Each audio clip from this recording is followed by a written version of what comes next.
Shalom, everyone, and welcome to Torah Tuesday.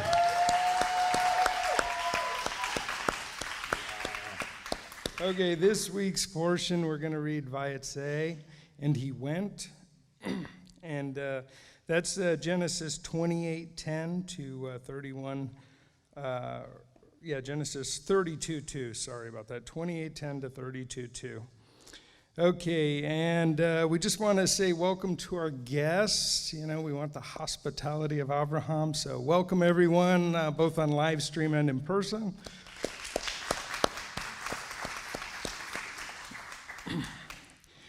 And then we live stream here on YouTube every Shabbat, and that is at 1 o'clock. The live stream starts 1:15. We go live with the teaching, and that's on Shabbat every week. And then Torah Tuesday, we do this every week at 6:30 Eastern Time. All of these are Eastern times, by the way. And the next Torah study, I think Rabbi's got his notes off again, but that's okay. Torah Tuesday at 6:30. And that's what we're doing here tonight. Again, we do this every week, so we look forward to seeing you guys here. The YMTOI, excuse me, YMTOI is Parsha Pearls, and in the Parsha Pearls we have the Gem Seekers and the Pearl Seekers. The Gem Seekers are Katan Aleph, and that's ages 5 through 8, and the Pearl Seekers are Katan Bet and Gadol, and that's ages 9 to 19, or as Rabbi shares, 99, because everyone can get something out of these Parsha Pearls. And that's put on by Reiteration and Julie and her team, and they do a great job. Let's give her a round of applause.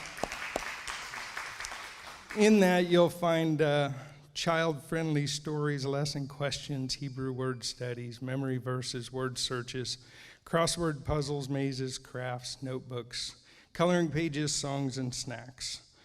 So that's, just check that out. It's at ymtoi.org is the website. And actually, I should have started. We're supposed to do the Torah reading and then the announcements, so I got that a little bit confused, but that's okay. So we're going to go ahead, and I'm going to ask you to please write down as we go through the Torah reading any questions or comments as we go through the portion. You should be looking for verses that that you can apply to your daily life and help you transform into Yeshua. As we go through this too, I would ask that you would silence your phones so that there's no disruptions. We're going to go through prayer and praise time. We have Grayson back on the live stream desk. Thank you, Grayson. And I'm sure we have the Shamishes online to keep the room safe. We would ask, though, as we go through tonight that, you guys keep the questions and the comments, to topic on the Torah portion, and don't give anybody any grief in the room.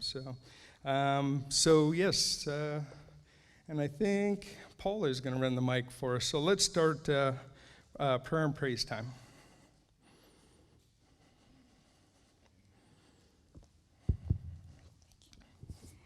Shalom. Shalom. How are you? I'm fine. I just wanted to lift up a prayer for discernment, since I think I may have shared with a lot of you that we want to go to Peru to visit my family. So we just want to find the right decision, when, how, and all that. So if I can just ask for that, that'll be great. Thank you. Sure. Yeah, definitely.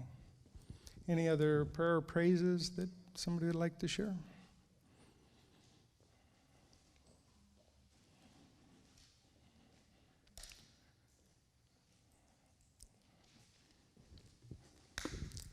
Hey, just prayer for work. I had a significant project they canceled due to the holidays, but didn't reschedule, so.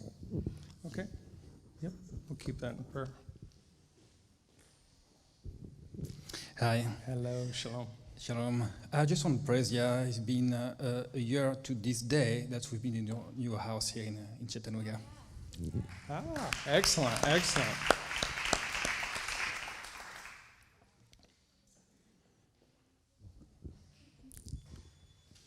Shalom. Shalom, Shannon. Just a prayer request for Oliver and his family. They're still under the restrictions with the vaccine, and just prayers that they will find more work, because right now they don't have as much work available because of the mandate. So just prayers for that, please. Yes, we can certainly do that. Any other praise or prayer that anyone would like to share? Okay, live stream. Oh, go ahead. Come on up. Then we'll go to live stream.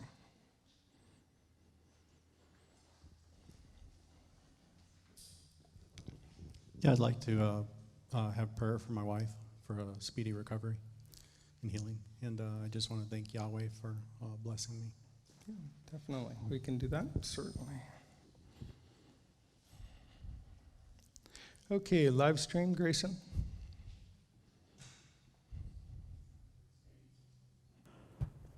From Amela Shuford, Unspoken. From Shelley Bell Perez, prayers please for my dear sisters in need, and for Becky Huerta and Manny and Michelle, and for all MTOI leadership worldwide. From Serafino, prayers for my husband, medical issues. From Shelley Bell as well, prayers for Christy Hott, as her mom is very ill.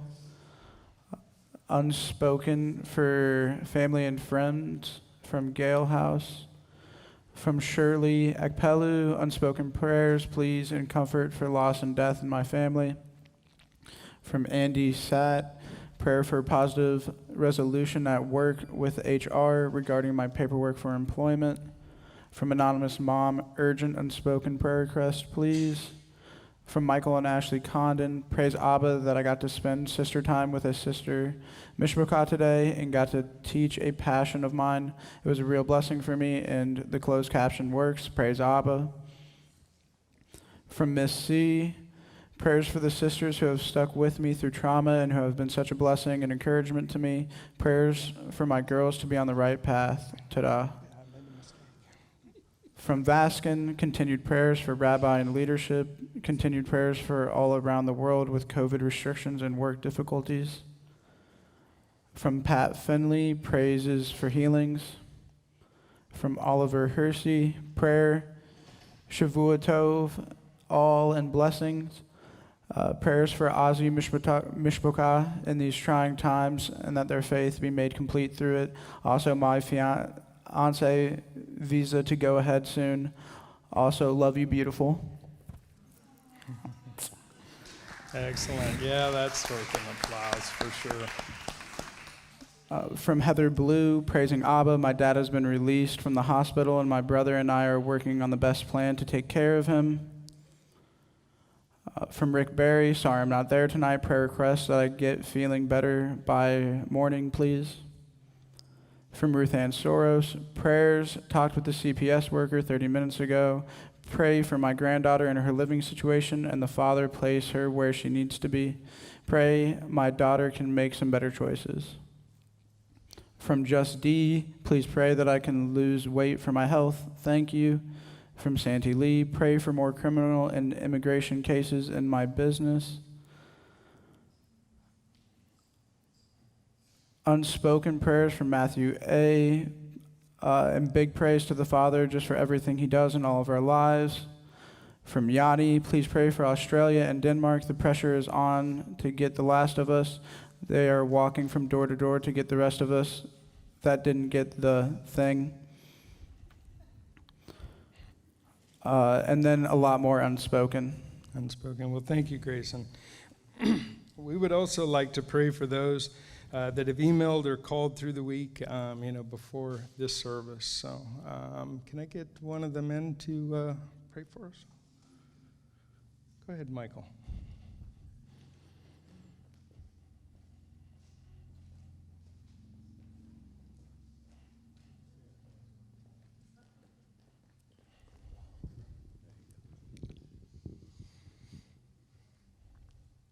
Avinu Malkeinu, our Father, our King, we thank you for bringing us together tonight with competent leadership to help guide this study.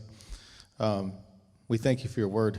We thank you for your loving kindness. We thank you for helping us through the trials and struggles that we go through on a daily basis, and we thank you for all the blessings that you've given us. We ask today that you help us to keep our minds and our hearts open so that as we read and as we ask questions, that we learn and we learn from one another. And we ask that you lift up those who have put in their prayer request tonight. Amen. Amen. Thank you. Thank you. Okay. Let's go ahead with the Torah reading. And I'm going to need 8 readers.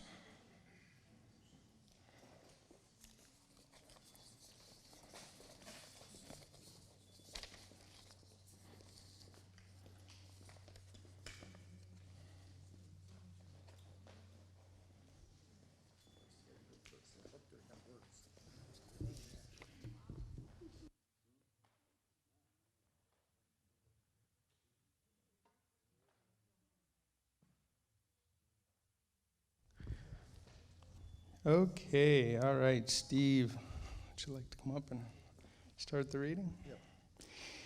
He who blessed our fathers Abraham, Isaac, and Jacob may bless Steve, who come up to honor Yahweh in the Torah. May the Soda Part 1 bless him and his family and bring blessing and prosperity on all the works of his hands. Amen.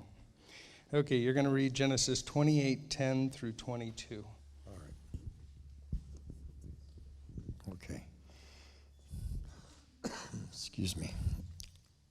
So Esau saw that the daughters of Cain, up a little high, and Jacob went out to Beersheba and went towards Haran, and he came upon a place and stopped over for the night, and the sun had set, and he took one of the stones and of that place and put it at his head, and he laid down that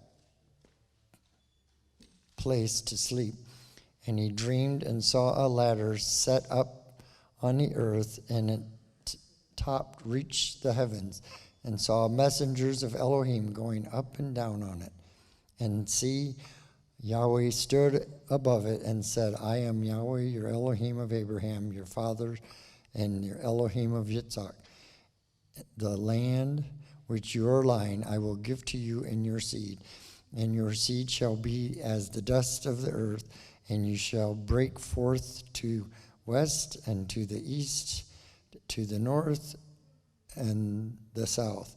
And all your clans of the earth shall be blessed in you and your seed.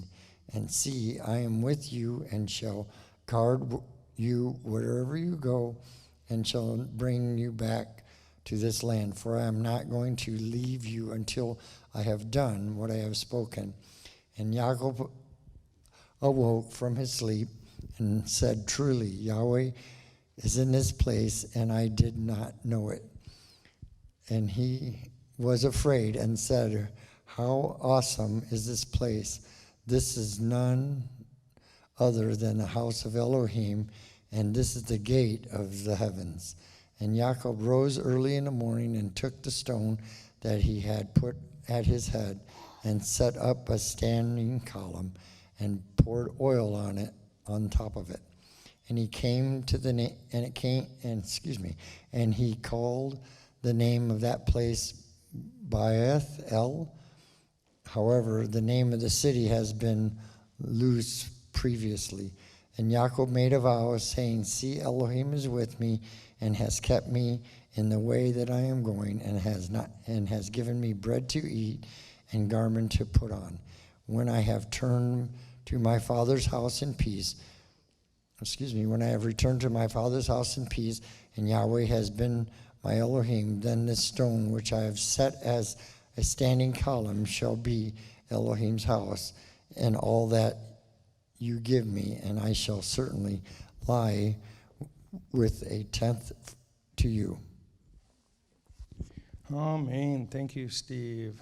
Okay, Paul.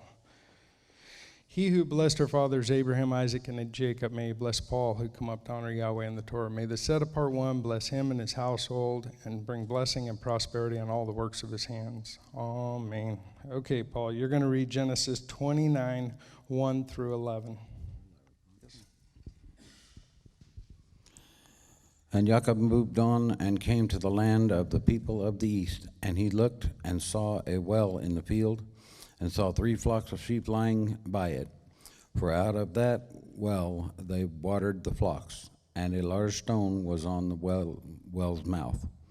and all the flocks would be gathered there. Then they would roll the stone from the well's mouth and water the sheep, and put the stone back on its place on the well's mouth. So Jacob said to them, "My brothers, where are you from?" And they said, "We are from Haran." And he said to them, "Do you know Laban, son of Nahor?" And they said, "We know him." So he said to them, "Is he well?" And they said, "Well." And see, his daughter Rachel is coming with the sheep. And he said, "See, it is still high day, not the time for livestock to be gathered together. Water the sheep and go and feed them." And they said, "We are not allowed until all the flocks are gathered together, and they have rolled the stone from the well's mouth. Then we shall water the sheep." While he was still speaking with them, Rachel came with her father's sheep, for she was a shepherdess. And it came to be that Jacob saw Rachel, the daughter of Laban, and his mother's brother, and the sheep of Laban, his mother's brother, that Jacob went near and rolled the stone from the well's mouth, and watered the flock of Laban and his mother's brother. One more. And Jacob kissed Rachel and lifted up his voice and wept. Amen. Thank you, Paul. Okay, Janet, next reading. He who blessed her fathers Abraham, Isaac, and Jacob may bless Janet, who come up to honor Yahweh in the Torah. May the set apart one bring blessing and prosperity on all the works of her hands. Amen. And Janet, you're going to read Genesis 29:12 through 35.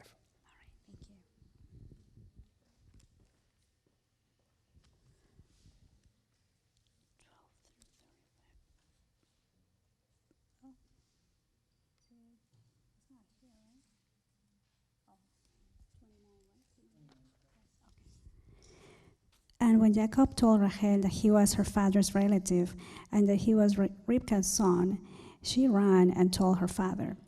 And it came to be when Laban heard the report about Jacob, his sister's son, that he ran to meet him and embraced him and kissed him and brought him to his house. Then he told Laban all these matters. And Laban said to him, "You are indeed my bone and my flesh." And he stayed with him for a new moon. Then Laban said to Jacob, "Because you are my relative, should you therefore serve me for naught? Let me know, what shall your wages be?" And Laban had 2 daughters. The name of the elder was Leah, and the name of the younger was Rachel. And Leah's eyes were weak, but Rachel was beautiful of form and beautiful of appearance. And Jacob loved Rachel, so he said, "Let me serve you 7 years for Rachel, your younger daughter." And Laban said, "It is better that I give her to you than that I should give her to another man. Stay with me." So Jacob served 7 years for Rachel, and they seemed to him but a few days because of the love he had for her. Then Jacob said to Laban, "Give me my wife, for my days are completed, and let me go in to her." And Laban gathered all the men of the place and made a feast. And it came to be in the evening that he took Leah, his daughter, and brought her to Jacob, and he went in to her. And Laban gave his female servant Zilpah to his daughter Leah as a female servant. And in the morning it came to be that, see, it was Leah. So he said to Laban, "What is this you have done to me? Was it not for Rachel that I have served you? Why then have you deceived me?" And Laban said, "It is not done this way in our place to give the younger before the firstborn. Complete the week of this one, and then we give you this one too, for the service which you shall serve with me still another 7 years." And Jacob did so and completed her week. Then he gave him his daughter Rachel too as wife. And Laban gave his female servant Bilhah to his daughter Rachel as a female servant. And he also went in to Rachel, and he also loved Rachel more than Leah. and he served with Laban still another 7 years. And Yahweh saw that Leah was unloved, and he opened her womb, but Rachel was barren. And Leah conceived and bore a son, and she called his name Reuben, for she said, "For Yahweh has looked on my affliction, because now my husband is going to love me." Not yet. And she conceived again and bore a son and said, "Because Yahweh has heard that I am unloved, he gave me this son too." And she called his name Shimon. And she conceived again and bore a son and said, "Now this time my husband is joined to me, because I have borne him 3 sons." So his name was called Levi. And she conceived again and bore a son and said, "Now I praise Yahweh." So she called his name Yehudah, and she ceased bearing.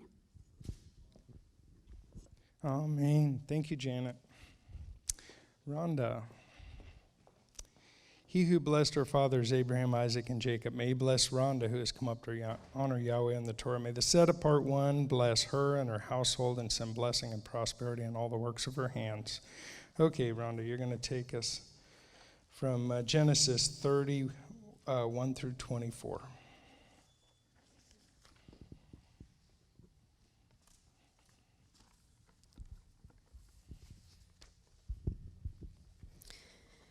And when Rachel saw that she bore Yaakov no children, Rachel envied her sister and said to Yaakov, "Give me children, or else I am going to die." And Yaakov's displeasure burned against Rachel, and he said, "Am I in the place of Elohim, who has withheld from you the fruit of the womb?" And she said, "See my female servant Bilhah, go into her and let her bear for me, and let me be built up from her as well." So she gave him Bilhah, her female servant, as wife, and Yaakov went into her. And Bilhah conceived and bore Yaakov a son. And Rachel said, "Elohim has rightly ruled my case, and has also heard my voice, and given me a son." So she called his name Dan. And Rachel's female servant Bilhah conceived again and bore Yaakov a second son. And Rachel said, "With great wrestlings I have wrestled with my sister, and I have overcome." So she called his name Naphtali.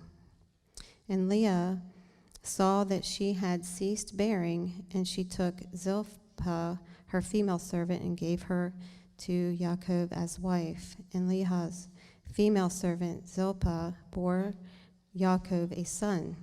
And Leah said, "Fortune comes." So she called his name God. And Leah's female servant Zilpah bore Yaakov a second son. And Leah said, "I am happy, for the daughters shall call me happy." So she called his name Asher. And Reuben went in the days of wheat harvest and found love apples in the field, and brought them to his mother Leah. And Rachel said to Leah, "Please give me some of your son's love apples." But she said to her, "It is a small matter that you have taken away my husband. Would you take away my son's love apples too?" And Rachel said, "Therefore, let him lie with you tonight for your son's love apples." And when Yaakov came out to the field in the evening, Leah went out to meet him and said, "Do come in to me, for indeed I have hired you with my son's love apples." And he lay with her that night. And Elohim listened to Leah, and she conceived and bore Yaakov a fifth son. And Leah said, "Elohim has given me my hire, because I have given my female servant to my husband." So she called his name Yisachar. And Leah conceived again and bore Yaakov a sixth son. And Leah said, "Elohim has presented me with a good present. Now my husband is going to dwell with me, because I have borne him a sixth son." So she called his name Zebulun. And afterward she bore a daughter, and called her name Dinah. And Elohim remembered Rachel, and Elohim listened to her and opened her womb. And she conceived and bore a son, and said, Elohim has taken away my reproach. So she called his name Yosef, and said, Yahweh has added to me another son.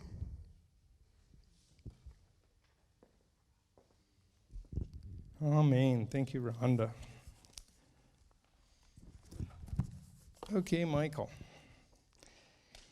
He who blessed our fathers Abraham, Isaac, and Jacob, may he bless Michael, who has come up to honor Yahweh in the Torah. May the set-apart one bless him and his family and send blessing and prosperity on all the works of his hands. Amen. Okay, Michael, you're going to take us from Genesis 30, 25 to 43.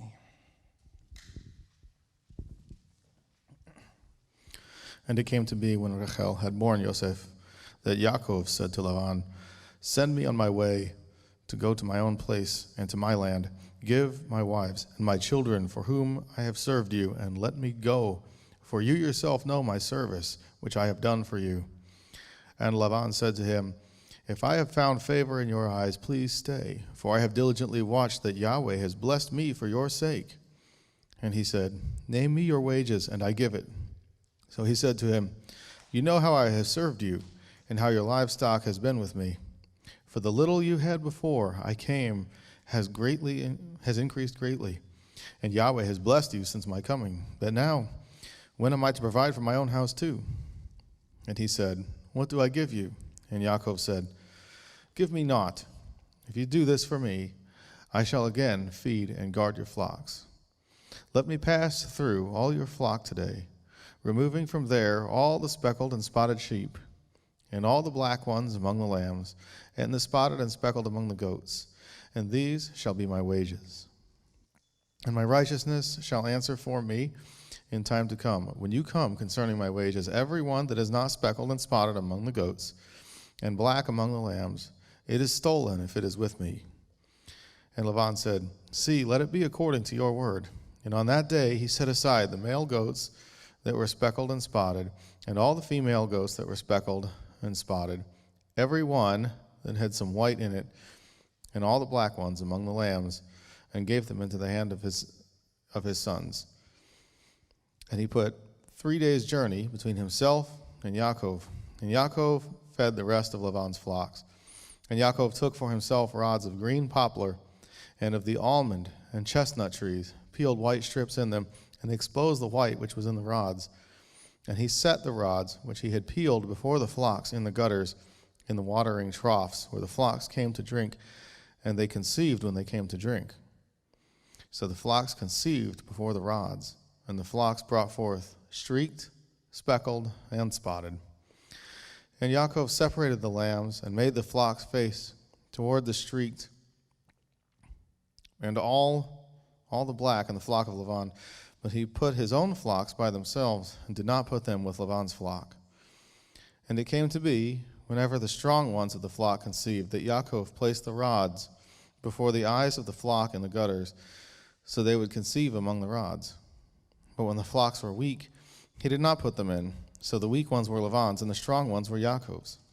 Thus the man increased very much, and had many flocks, and female and male servants, and camels, and donkeys. Amen. Thank you, Michael. Okay, Kathy. He who blessed our fathers, Abraham, Isaac, and Jacob, may he bless Kathy, who's come up to honor Yahweh in the Torah. May the set-apart one bless her and her family and bring blessing and prosperity on all the works of her hands. Amen. Okay, you're going to take us from Genesis 31, 1 through 25.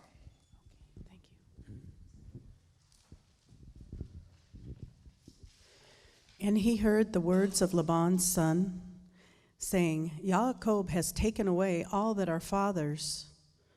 was our father's, and from what belonged to our father, he has made all this wealth. And Yaakov would look at the face of Laban and see that it was not toward him as before.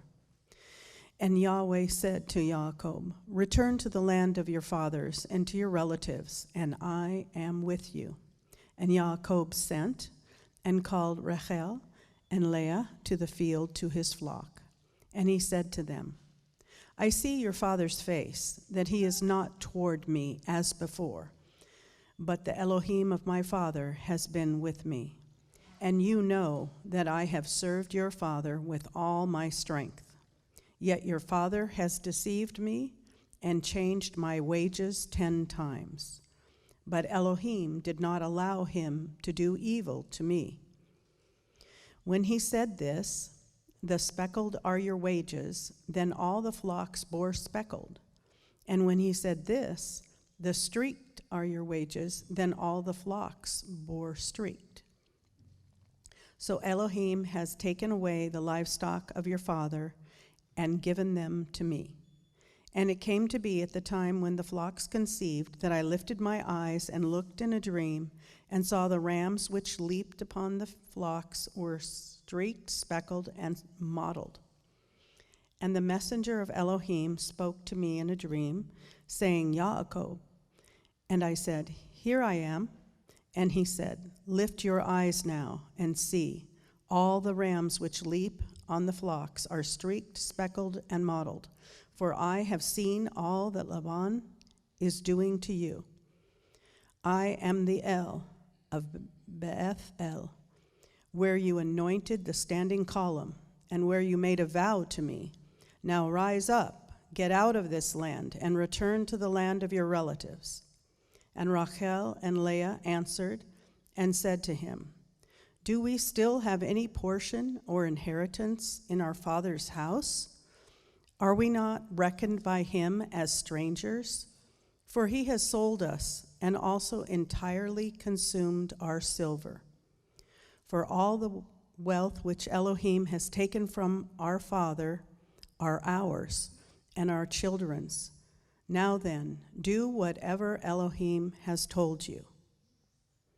So Jacob rose and put his sons and his wife on camels, and he drove off all his livestock and all his possessions, which he had acquired, his property of the livestock which he had acquired from Padan Aram, to go to his father Yitzhak in the land of Canaan. And when Laban had gone to shear his sheep, Rachel stole the house idols that were her father's. And Jacob deceived Laban, the Aramean, because he did not inform him that he was about to flee. And he fled with all he had, and he rose up and passed over the river and headed towards the mountains of Gilad. And on the third day, Laban was told that Jacob had fled. Then he took his brothers with him and pursued him for 7 days' journey, and he overtook him in the mountains of Gilad. But in a dream by night, Elohim came to Laban, the Aramean, and said to him, Guard yourself, that you do not speak to Jacob, either good nor evil. Then Laban overtook Jacob. Now Jacob had pitched his tent in the mountains, and Laban with his brothers pitched in the mountains of Gilad. I think that's it. Yes, sir. Oh, man, thank you, Kathy. Okay, Chris.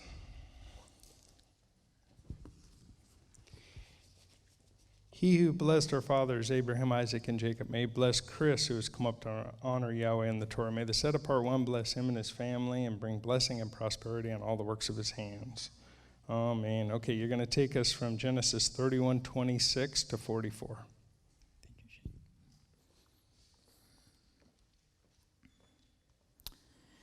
And Laban said to Jacob, What have you done, that you have deceived me, and driven my daughters off like captives taken with the sword? Why did you flee secretly and deceive me, and not inform me? And I would have sent you away with joy and songs, with tambourine and lyre. And you did not allow me to kiss my sons and my daughters. Now you have been foolish to do this. It is in the power of my hand to do evil to you. But Elohim of your father spoke to me last night, saying, Guard yourself that you do not speak to Jacob either good or evil. And now you have gone because you greatly long for your father's house. But why did you steal my mighty ones? And Jacob answered and said to Laban, because I was afraid, for I said, at least you tear your daughters away from me.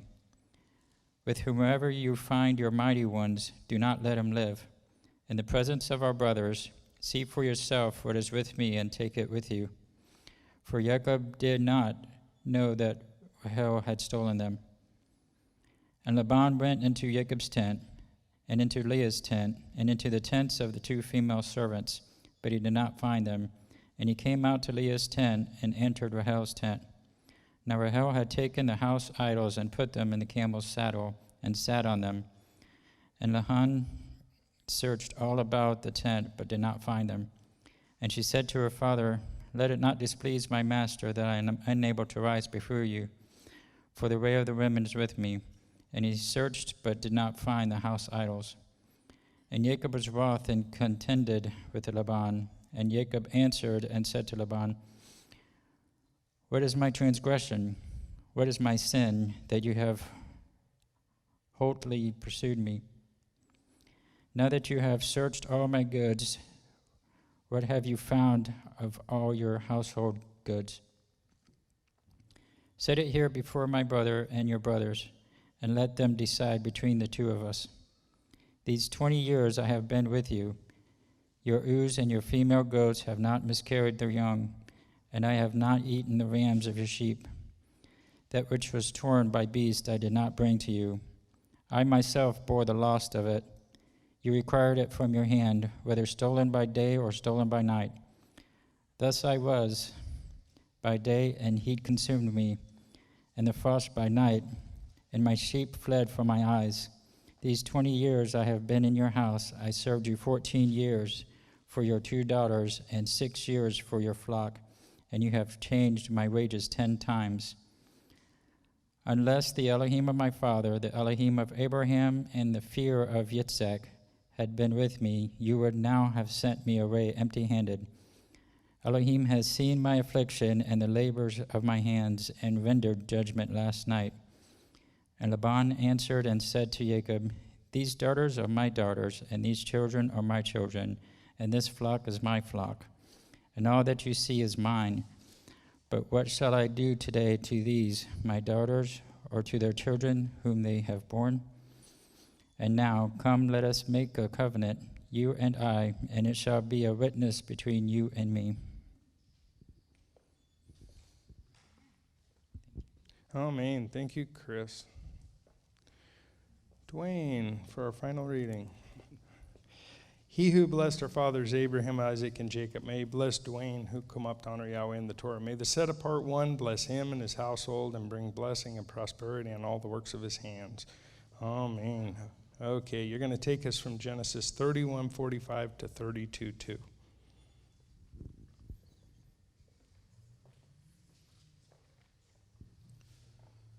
So Jacob took a stone and set it up as a standing column. And Jacob said to his brothers, gather stones. And they took stones and made a heap, and they ate there on the heap. And Laban called it Yegar Sahudutha, but Jacob called it Galed. And Laban said, this heap is a witness between you and me today. That is why its name was called Galed. Also Mitzpah, because he said, let Yahweh watch between you and me when we are out of each other's sight. If you afflict my daughters, or if you take other wives besides my daughters, although no man is with us, see, Elohim is witness between you and me. And Laban said to Jacob, see this heap and this standing column, which I have placed between you and me. This heap is a witness, and this standing column is a witness, that I do not pass beyond this heap to you, and you do not pass beyond this heap and this standing column to me for evil. The Elohim of Abraham, the Elohim of Nahor, and the Elohim of their father rightly rule between us. And Jacob swore by the fear of his father Yitzhak. And Jacob slaughtered a slaughtering on the mountain, and called his brothers to eat bread, and they ate bread and spent the night on the mountain. And Laban rose up early in the morning and kissed his sons and daughters and blessed them. And Laban left and returned to his place. And Jacob went on his way, and the messengers of Elohim met him. And when Jacob saw them, he said, "This is the camp of Elohim."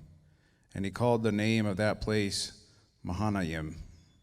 And Jacob sent messengers before him to Esau his brother, in the land of Seir, in the field of Edom.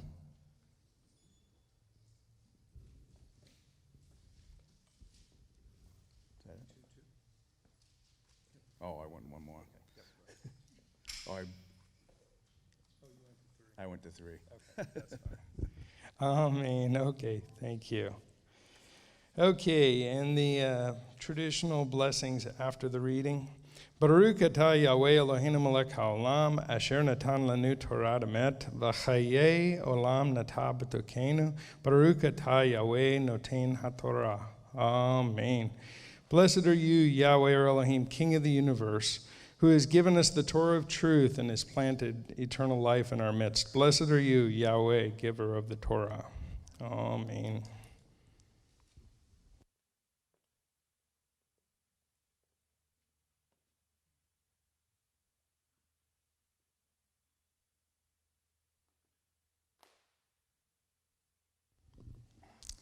Okay, so for all you football fans out there, I fumbled the ball earlier, but now we're going to try to recover it. We're going to start these announcements over again. Just to give you an idea, Rabbi gives me his announcements, but he's got this down to a science. He's been doing it a long time. And his notes and my notes don't match up, and we didn't compare notes early enough to get this resolved. So I apologize, that's my fault, and hopefully we'll figure that out going down the road here. Okay, so once again, let's go ahead and just start from the beginning. Let's say welcome to all our guests. Yeah, amen.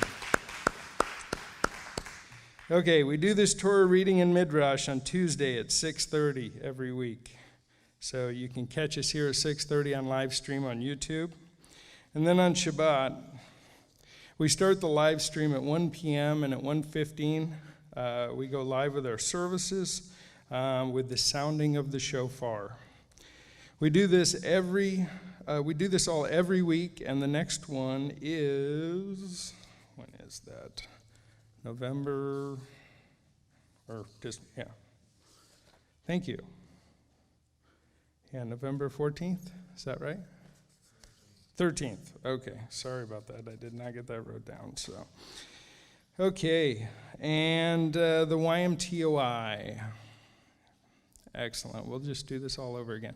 Parsha Pearls, put together by Rebitz and Julie and her team. Let's give them a round of applause. The website is ymtoi.org, and it's the Gem Seekers and Pearl Seekers. The Gem Seekers, Katan Aleph, ages 5 through 8, and the Pearl Seekers, Katan Bet and Gadol, 9 to 19. And really we say 99 because there's so much in it for everybody. If you're new to Torah, definitely check out the Parsha Pearls, especially because there's a ton of things that you can glean from that. Even those that have been in Torah for a long time, there's plenty there for everybody. So in the Parsha Pearls, there's child-friendly stories, lesson questions, Hebrew word studies, memory verses, word searches, crossword puzzles, mazes, crafts, notebook pages, coloring pages, songs, and snacks. So I encourage you to check that out. And again, the website for that is ymtoi.org. And it is free and it is printable, so you can go on the website and download and print that off. Okay, and then the audio scripture readings by our very own Shira Wendling. Thank you, Shira. Okay, those are from Genesis to Revelations, and through the Torah, the first 5 books, the books of Moshe, they're broke up into the Parsha portions, so you can listen to those each week before Torah Tuesday, and then you'll know exactly what we're going to be going over. So this is free as well. It's on the website at mtoi.org under media, under scripture reading. So let's thank Shira again. Thank you, Shira. Okay, MTOI is an international ministry, and we facilitate congregations in many countries. And because of this, we Zoom meetings so that everyone around the world can ask questions via live stream and Zoom on their Shabbat based on their time zone. So the next Zoom meeting, or zone meeting, will be on November 13th, and it's a question and answer. It's the second Shabbat of the month, every month is Zone 2. And it's at 10 a.m. on Shabbat morning so that it'll still be Shabbat where they are. So, and this is in the Zoom room. And if you've never been in the Zoom room, you can send an email to zoom@mtoi.org, and they'll get you that link. And if you've been in there before, the link doesn't change, so that will still be valid going down the road. So, and that's on November 13th. November 19th is Zone 3. It's a Shabbat question and answer again. It's the third Shabbat of the month at 10 p.m. on Friday night. This again is so that it'll still be Shabbat where they're at in Zone 3. Zone 3 is like Australia, New Zealand, the Philippines, Japan.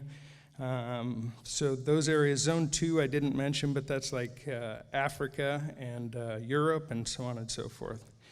And then our Zone 1 meeting, the next one is on December 4th, and it's a Shabbat question and answer, and that's the first Shabbat of the month at 1:15 p.m. So that's our regular Shabbat service on Saturday, and that will be a question and answer, and you can catch that on live stream. So the one here is on live stream on YouTube on Shabbat, and then the others, as I shared, is in the Zoom room, and you can email for more information on that.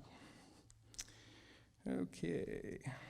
And something new that we're starting soon is Torah time on Zoom. So that's going to be awesome. Torah time is every Thursday at 1 p.m. with Rabbi Tom.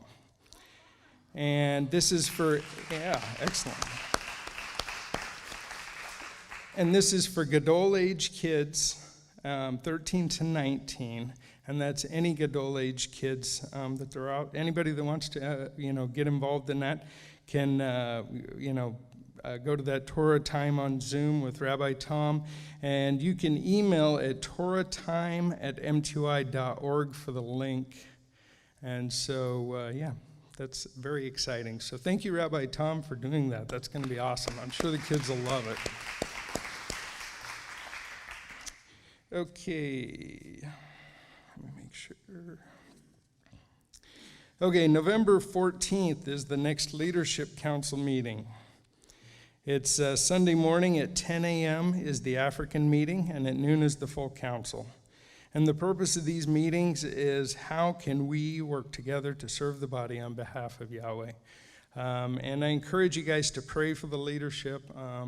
As I've shared the past few weeks, it is a lot of time and work and effort that goes into that. The Leadership Council really tries to stay in touch via different social media platforms, and we really are just there to try to help serve and answer questions, resolve problems or concerns that are going on around the world. So please keep all that in prayer.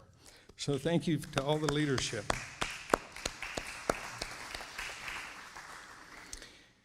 Okay, and then November 25th, Thanksgiving. Yes, Thanksgiving's awesome. This is not required that you attend, although we hope everybody can come. There will be a sign up for those that want to come, and we're doing that on Shabbats, I believe, and Rebitz and Julie had that last Shabbat, and she'll continue to on Shabbats. And please sign up. There weren't too many last week, so hopefully we can get more signed up and figure out who all's coming to that.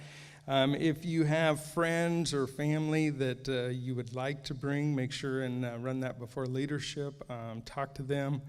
We're hoping really, I guess, that they have some sort of interest in what we're doing. They're just not coming for a meal. But anyways, run that past leadership and get that approval before you bring anyone outside of the regular community or extended family or friends on your part. So. December 4th, yes, is Rosh Chodesh Tevet. Awesome. I think I got it out of order, but you guys will just have to deal with me. We'll get this figured out. Thanksgiving is after Shabbat, on Shabbat. So we don't want to make sure it's not being done on Shabbat. When you read the Thanksgiving, it said on Shabbat, but really after sundown, we'll be signing people up. Oh, I'm sorry. Okay. People are thinking we're signing them up during the Sabbath. Okay, yeah, we'll be signing people up after Shabbat, after Oneg, and, it'll be after dark, and we'll have sign-up sheets out for that. Okay, Rosh Chodesh Tevet. So, yeah, that's December 4th. So, and that's, following Shabbat services and Oneg. So, awesome. And then Hanukkah, December 29th through December 6th. First candle lighting is on Sunday night, November 28th. And then March 17th, we have Purim. Yay! This is a Thursday night. There'll be dinner, and then we'll have a Megillah reading at 6:30. And then the next one is Pesach. Woo! And Hag HaMatzot. And that's April 15th at sundown is the Passover meal. That's a Friday night. And April 16th through the 22nd is Hag HaMatzot. The high days are Saturday, April 16th, and Friday, April 22nd. We will continue this celebration until Sunday, April 24th, since it rolls into a weekly Shabbat. So we'll be having the celebration overall. We'll be here from April 15th for the feast to April 24th. And I think that about covers the announcements. So we're going to get ready for a Midrash here. So if you guys have questions or comments, statements about this week's portion, we'd love for you to share with us.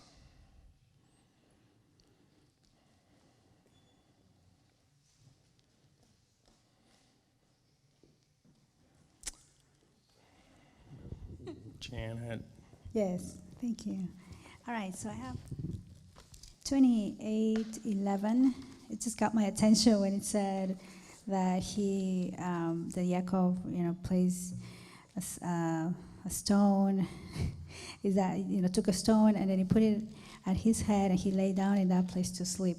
So I was thinking about how different the times back then were. I think people were stronger than how we are now. I mean, Sleeping who on a think stone. about Yeah. making a pillow of a stone, but that was just, I think that's just, I don't know, it got my attention. Different era, right? Different times. Yes. 28:13, this is a covenant, right? Covenant language, when he's saying this to Yaakov, is when he stood above it and said, I am Yahweh Elohim of Abraham, your father, and the Elohim of Yitzchak. Yes. And so he was speaking to him in a dream, but it was the covenant. It was the promise, right? That was given to Abraham. So it's not like that Allah speaks to us in dreams, right? Because we're just regular people, right? We don't. Right. Is that? Yes. To his, to prophets and such, he definitely says that he speaks in dreams. So not always to everybody, no. But yeah, definitely covenant language, though. And he's saying, the land in which you are lying, I give it to you and to your seed. And then he goes on to explain that even further. So yeah. And I just love what he says on verse 15. At the end he says, he says, I am with you, right? I shall guard you wherever you go and shall bring you back to this land. But then it says, for I am not going to leave you until I have done what I have spoken to you. So it speaks about the character of Yahweh, how whatever he says is what he will do. Yeah, he follows through on his promises, and whatever he says, we can count on it. We can bank on it. Yes. So yes, excellent. And then 28:17, Mr. Shane, is that is that part of the liturgy, what we do in Shabbat when it says, how awesome are your tents, O Yaakov? Yes. It's not the same wording, but No, but it's very similar, and that very well could have been pulled there. I didn't look that up, but that's, yeah, very similar wording, though, yes, and it is part of our liturgy. Right. And then the last one, I had a couple more. But it says, after the dream of 19, I think it's verse 19, when it says, he called the name of that place Bethel.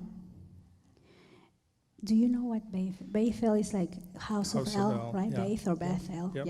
Yeah, house of El. Because at some point on 31, he's referring back to that. So I love how Yahweh appears and he's bringing back the name. Like later on, he says, "I am the El of Bethel." So he remembered that because he did this. Yeah, he keeps reinforcing things. That's why you see the blessing, and he keeps bringing it up and continues to. All the way through, and we see it all the way into the Brit. So, he's just reinforcing it, and like you started out saying, what he promises we can count on. So, yes. Yeah. And a question I have is, what did Yaakov mean when he said, in 22, when he said, this stone, which I have set as a standing column, shall be Elohim's house? And it's not that he was going to break his tithe there, but can you help me understand that part? Right, well, it's not so much that the stone itself, but this place where he's at, the stones, the place that he stayed, that's where, the house of El is going to be, yes. Yeah, so it wasn't that the stone itself, yeah. But the stone was basically like a memorial or like a, an idea there, so, makes sense? Okay. Shira. Shalom. Shalom. Shalom. Who is this mystery woman under the visor? Sorry, you guys. These are bright lights here. I was so impressed. You know how the Orthodox, they really study every little detail. And so I was trying to ponder, what are some details that they might be discussing? And it came to me that this dream that Yaakov had was truly amazing because it specifically says, this little detail, the messengers were going up and down on it. So first they were going up, and then they were coming down. And I got thinking about this, and I'd love to get your response. I thought, this would be humans maybe coming up from earth, putting forth the effort to climb toward higher, to ascend, approaching the heavenly throne, and then coming back down with fresh understanding of Elohim. And I thought, could these be his anointed and appointed? Could this actually be a picture of the authority that Israel would be carrying through the world as teachers of truth? And I just, once again, had such a wonderful appreciation for those who are anointed to teach us and lead us into truth. And I really don't think, until I came here and met Rabbi Steve and started to meet more of you anointed guys, that I'd ever met one. So I got all excited. Yeah, definitely. No, the latter. I mean, if you think about ascending and descending, obviously, in order to descend, you first must ascend, right? Because if you're at the bottom, there's only one way up. So you have to work up those levels. Now, when we look at the temple, or even Jerusalem, when you were going to Jerusalem, it was an aliyah, it was a step up. And then each level that you went as you approached the temple, it was another step up and another step up. And that's why when you look at the temple, there's different levels all the way through, different numbers of steps and levels. There's even areas in between, like the court of the women and the court of Israel, where there's that transitional place as you aliyah and you step up. So yeah, it's a beautiful picture. And even here, we come in first as, we first encounter MTOI and we just start working up those levels of relationship, levels of position, or, if you, and I encourage everybody, in order to take that, the steps up. You just got to get in there. You got to volunteer. You got to be ready to do something and just put yourself out there, and that will happen. It's a natural occurrence, and Abba does that with us as well. The more we put ourselves out there, the more he gives us support and strength and encourages us and gives us a hand and helps us up that ladder. So, yeah.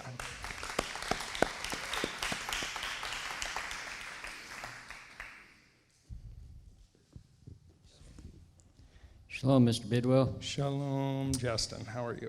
I'm good. I kind of have similar question on the same chapter or the same verse here about this ladder and the ascending and descending. I was reading this, and it talks about how he had this dream and about up in the heavens, and he saw messengers going up and coming down. And what it made me think of was in John, had to look this up, in John 1, where 43 we at here? 43. Through 51. Yes, through 51, about how he says, in 51 specifically to Nathaniel, he says, I say to you, from now on you shall see heaven opened, and the messengers of Elohim ascending and descending upon the son of Adam. So in this dream, were they ascending and descending upon him also?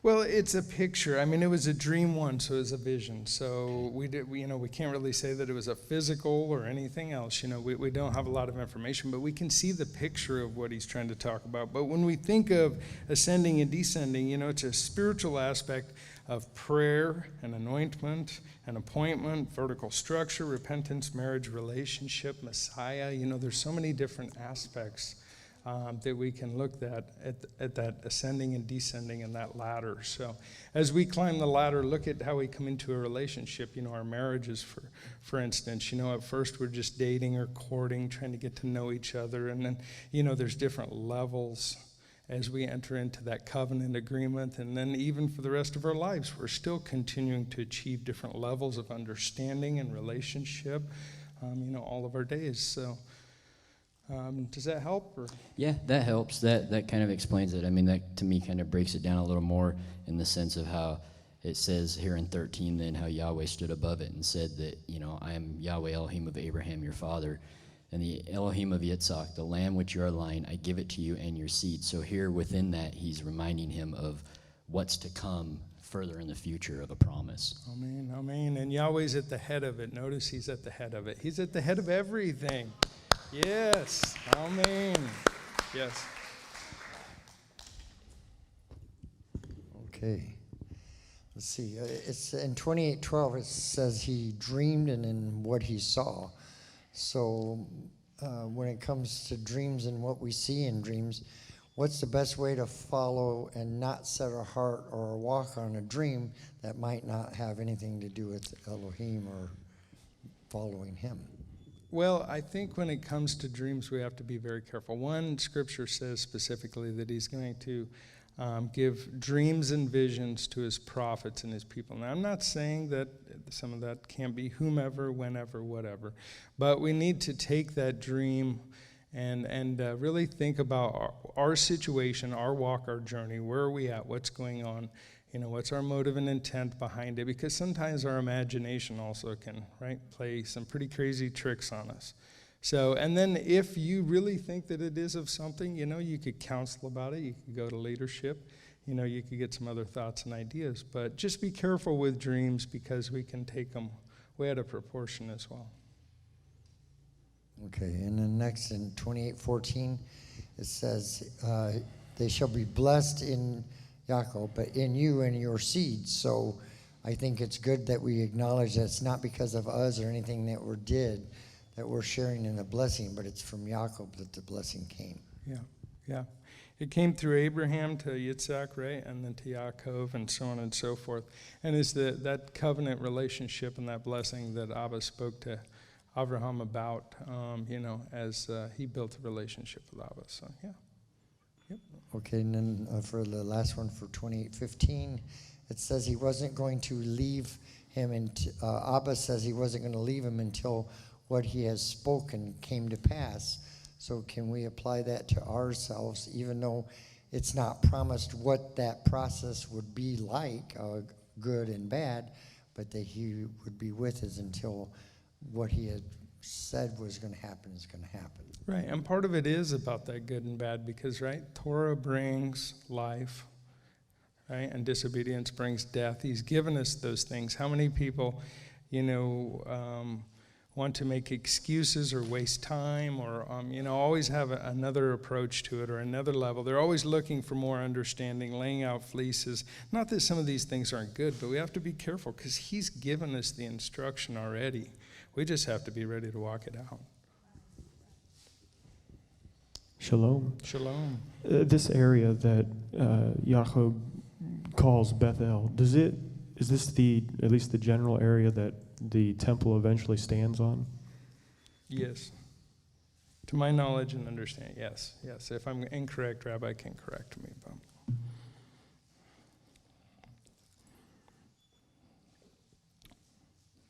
Any other questions on chapter 28? Okay, live stream, Grayson. You might have already touched on this, but Genesis 28:12. What is the significance of this? As Yeshua referenced this in John 1:51 when he was speaking to Nathanael, saying that he saw him studying Torah under the fig tree. Yeah, I think we mentioned that with Justin, and I believe it was Janet. So I think we've pretty much covered that. But, okay. Go back and watch that though. And you'll get your answers, I think. From Isabel, verse 22. Is this where the 10% tithing came into place? Yes. Yep. Definitely, we can see the picture of a tenth to you, yes. So. From Vaskin, verses 10 through 19, is this the future temple location, Jerusalem? Yes. It is the future temple, yes. It's about Bethel, it's the house of El, so yes. For chapter 28, verse 20, is Jacob's vow, is there any difference between a vow and a promise? Are there any repercussions to not holding true on a vow versus a promise? 28:20 on a vow. And Yaakov made a vow saying, seeing Elohim is with me and has kept me in this way that I'm going and has given me bread. So a vow, it is a promise, but it's a commitment that he's made to him, and you definitely don't want to go back on your word to Abba. You give him, you make that promise or that vow, you make that commitment, and you see it through. So another question, would that be interchangeable with the word covenant?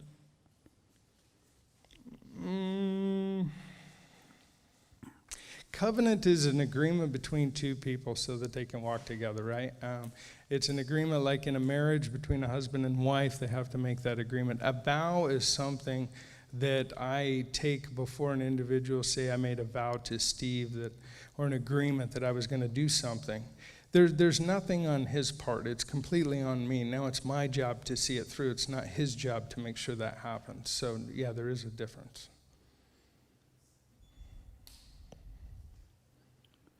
And that is all for chapter 28. Okay, any other questions on 28? No? Chapter 29.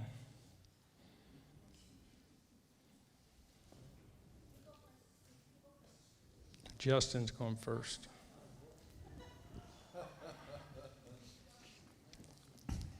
It's not Justin Rodriguez, it's Speedy Gonzalez this time.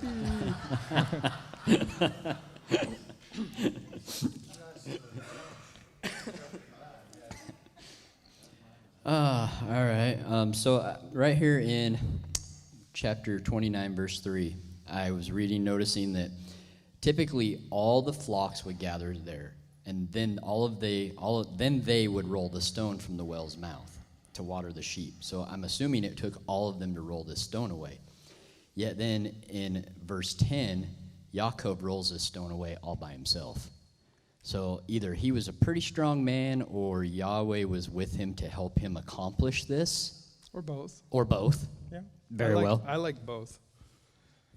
Yeah, definitely. We see a picture here, but it was, they were waiting. It was interesting. It was 3 flocks, but they were waiting for that to be rolled back. And we'll see a picture of it being, earlier in the day. The timing was all off. There's lots of different things. And then here comes Rachel, again, earlier in the day than normal.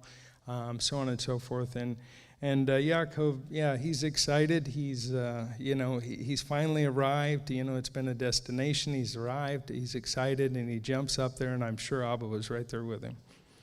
Yeah.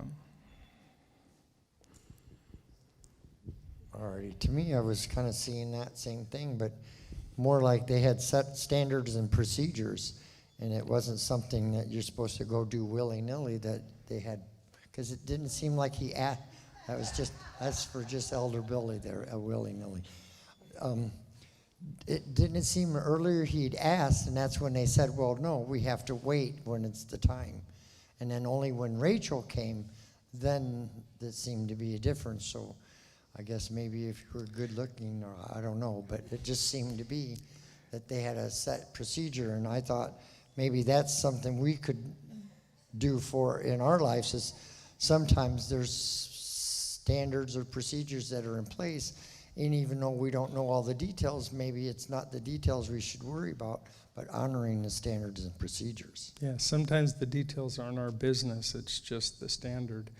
For sure, and I can understand that, and we see that here because they're, as a community well, they were waiting on the other flocks, and that's just what they did. For what reason, or who's well, or exactly the situation, that's all undetermined right here in this portion.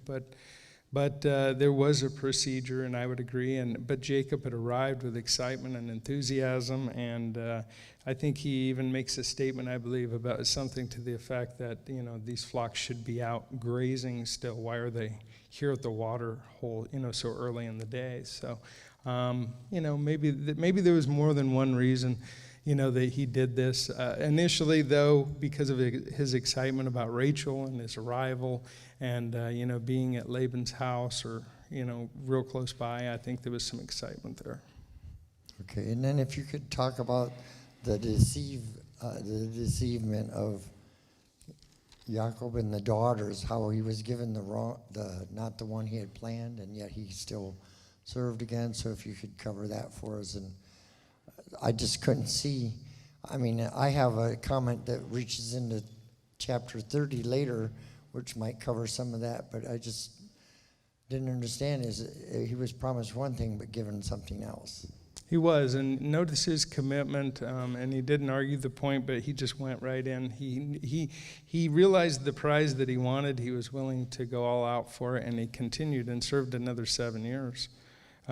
He didn't murmur and complain or balk or bellyache or jump up and down and scream and holler, but he just he accepted what Laban said about it being, the kind of their tradition of that the older would go first.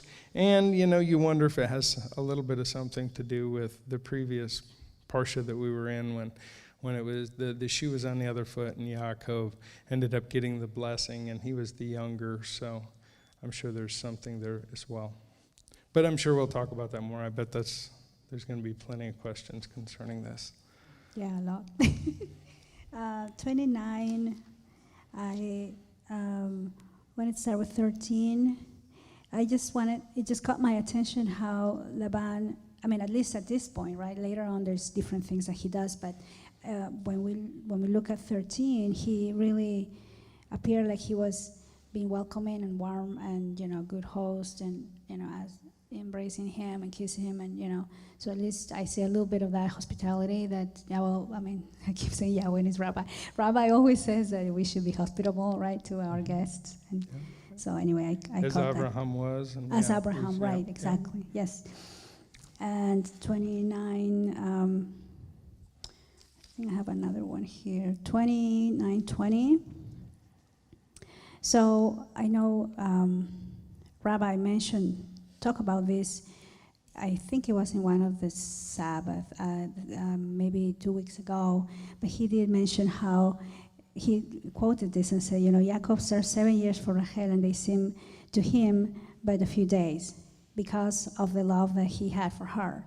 And he was saying, why can't we just think about the prize, ahead, which is the kingdom, and whatever happens in this life, we just feel like it's nothing because we know that we're going to get the final big amazing prize, which is to be with him forever. Yeah, And our servitude shouldn't be a burden, and we shouldn't be looking down on it. We should be happy to serve and work towards a goal, work up that ladder, so to speak, as we were talking earlier. And we should be doing it with joy in our hearts. It should not be begrudgingly, or we shouldn't be upset about it. So, yeah, no, I would agree. I appreciate what you said. And even applying it to marriages, right? We shouldn't allow our love for our spouses to grow cold. Exactly. Through the years and through the trials and because it changes, right? I mean, Olivia and I, we've been married for almost 20 years, and it was so different when we met and after kids and, where we are in life now and with our walk. And life just tends to beat you up a little bit, and sometimes you can get discouraged, but you got to stay focused on the prize and the goal and continue working towards that. So, yeah, it is work, but we should be doing it joyfully, And if we're not, then we need to check our motive behind what we're doing, and maybe we're just going in error. So, yes, yeah. Thank you. And then 22. This doesn't give us a lot, but I guess it was a wedding, right? 29, 22. When it says, and Laban gathered all the men of the place and made a feast, and then the evening came, and then he took Leah and all that, right? And I was just curious. I don't know if you have anything to it, but I was just curious about all these traditions. When we have weddings here, the bride going around, and I know Rabbi talks a little bit about the significance, but I was just wondering if anything came from Torah or it was just. Well, we see even after the wedding night, it'll be coming up here, but after the wedding night, right, and he's basically given Leah, and then Laban says, you'll wait till after the week, right? And then you can have Rachel. Well, that week is that wedding week, and that's one of the traditions in the Hebrew culture is that wedding week. So, yeah, there's several traditions that kind of come out of this. We see, looking at Abraham, the different times that when he would pray, Yitzhak, Yaakov, and we see the morning, afternoon, and evening prayer as well. So there's several pictures in here, and the traditions still stand today, yeah. Okay. I didn't catch that. That's great, yeah, 7 days. And then 29:31, it says that Yahweh saw that Leah was unloved. It just moved me when I read that, right? He saw that she was unloved, and he opened her womb, but Rachel was barren. Yeah. Rachel, or Yaakov was, he was in love with Rachel. That was the one that he wanted, and I'm sure it was a very tough situation. It doesn't mean that, she was disrespected or mistreated. Obviously, we see that in the portion as we read. That's not the case, that she was treated. But compared to Rachel and the way Yaakov felt about Rachel, there was a difference there. And I think that's what we're seeing here in the unloved. Yeah, and even how she even herself says, Yahweh has heard. She conceived and said, because Yahweh has heard that I am unloved, He has given me this son, so his name will be Shimon. And I just see the connection there. Her heart praying with so much. I mean, I know emotion is sometimes it's not good to have negative. Obviously, it's not good to have negative emotions, and we need to control our emotions, right? But I think that she was really afflicted because he says, because now my husband will love me. At some point, she said something like 32, I think is when she says, she conceived, and then it says, for Yahweh has looked on my affliction because now my husband is going to love me. So she was feeling probably super rejected and unloved, and I just love how she's pouring out her heart to him, Yeah. And No, I would agree totally. He was Again, very compassionate. What's that? He was very compassionate with her. Yes, he was very compassionate with her. And, but sometimes we have to be careful, too, that, we don't decide for another their feelings or emotions. Like I say, it wasn't that Yaakov completely disrespected her. It wasn't that he was abusive or mean to her or anything like that. But the level of maybe intimacy and the level of, relationship between the two of them. There was just that difference between Rachel and Leah, that you just couldn't not see, I'm sure. So. The first 12 verses of this chapter I think there's a lot that we probably maybe have lost in translation, and definitely, if not that, are unaware of because of our ignorance of the times and the culture. But I see a tremendous, what do you call it, like foreshadowing here. I know you've said in our conversations we've talked about, I think Rabbi said it too, one of the images of water is like the word, it's the instruction, right? Mm-hmm. And here, onto the scene comes Jacob, whose name is later changed to Israel. And you see flocks of sheep, assumably. And why are they here? They should be out in the field. But when he appears, it's through whatever this is that here comes the water, and they're watered. And I don't know. To me, it's just a nice enters in Jacob and a little snippet of what the big picture is going to ultimately be. Sure. I'll share a couple things, just some other thoughts that I jotted down. So what's in the well? Water, ma'im. What does water do for us? It preserves life, right? It gives us life. We die without it. What about the stone? It's a covering. It's covering the life-preserving water. What do we do? Or what do we know about the stone? It's a hard substance, which Peter means stone, and for the good, but a stony heart is bad. So, we see life and we see hardness here, and we see lots of different things, heavy stones. There's a lot of different pictures that we can pull from this. But yeah, the idea mostly in this situation was that, Jacob had arrived and he was excited and he moves the stone. But yeah, there's many aspects to this. So.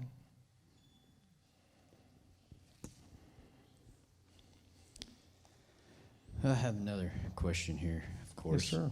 So I've always tried to understand this with the fact that Yaakov worked 7 years for Rachel. And it says that he loved her, or because of the love he had for her. So then they have this feast, okay? Laban makes this feast and all this, and I've always been curious, and maybe it makes no big deal, but how is it that he brings Leah into him, and in the morning he wakes up and says, "How have you deceived me?" How would he have not known? Maybe during this feast he had a little too much to drink and wasn't in the right mind? Because obviously after 7 years and being in love with this woman, I would think that he would know what she smells like, feels like, looks like, all these different things. It's just kind of always baffled me. And It's like no big deal, you just deceived me. Okay, now I'll work another 7 years. And it's always, maybe you can expound on that a little. Sure. Well, I think during the courting process, too, today we're definitely much more relaxed. And we get a lot closer than they did during this. Maybe the standards have, it's hard to say. I know what you're saying, though. It's interesting that she wouldn't know. The other part that kind of threw me, too, is... why would Leah allow this to happen? And why would Rachel as well allow this to happen? Just food for thought. So maybe we'll talk about that here shortly. All right. What Janet said, it spurred a thought that back then it seemed to be a blessing for the women to serve their husbands, and seemed like more of a blessing. They thought they were more of a blessing by bearing children and doing other things than the culture that seemed to be reversed today. So I just wanted to point today it's very much, and I might get in trouble for this, but it's very much the me culture, and we tend not to put so much emphasis on family and that structure and, sustaining the family and having lots of children and or so on and so forth. So it's definitely a different time and a different place today. We just look at it differently, and the structure was completely different at this time, and the traditions were as well. So it wasn't too long ago, for many reasons, if you had a family farm and you had to survive on it, well, you're probably going to have 9, 10, 12, 15 children, because you needed to take care of that farm, number one. and for many other reasons. But today, you know, we've got way too much time on social media groups and this and that, and we're way too distracted with all the things of the world. So it's a good point, though, because we really need to get back to some of the core values. And, you know, that starts at the top of the ladder, right? Abba looking down, and then that family and all those different levels as we come down through, working on the relationships in a physical relationship, you know, not just a social media platform or any, you know, there's people out there that just don't even communicate. They don't even know how to communicate in person. It's really sad. Or have that physical relationship between two people. So we're heading for, you know, dangerous times. It's getting worse and worse. And we need that physical relationship, you know, to start building on those. And, you know, it starts in the marriage and with friendships. And then, you know, we need those children and so on and so forth. I'm not saying go out and have 9 or 10 children, but, well, for Dwayne and his family, that's good. A few others, so, and that's great. But, you know, I mean, but so many people today, I did a little teaching series a few years ago, you know, just talking about careers and different things of today and how we focus and put so much emphasis on the career and so little on the family. And, you know, it's not good.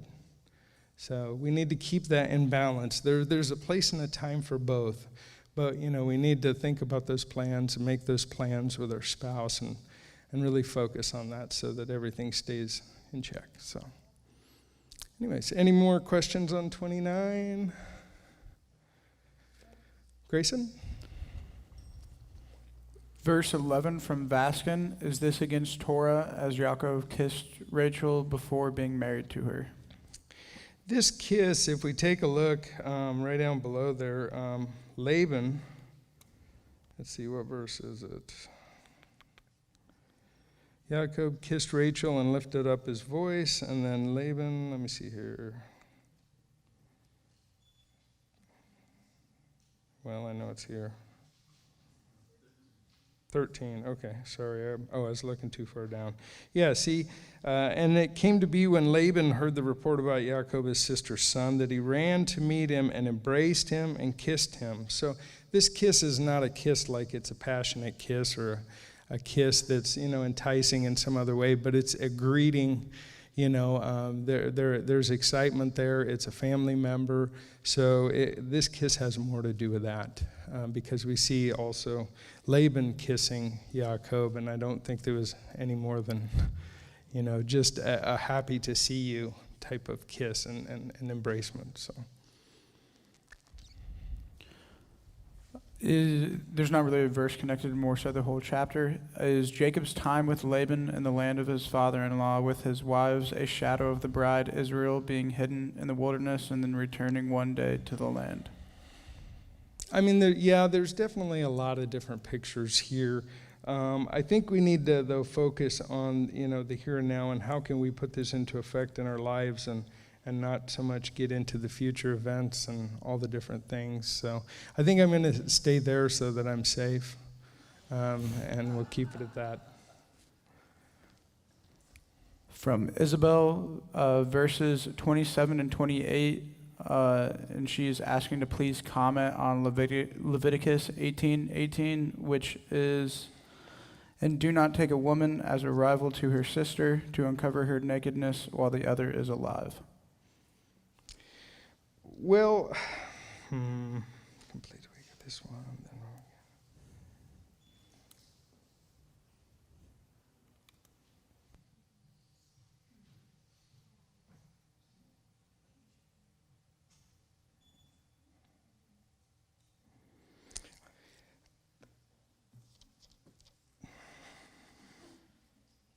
How do I want to answer that?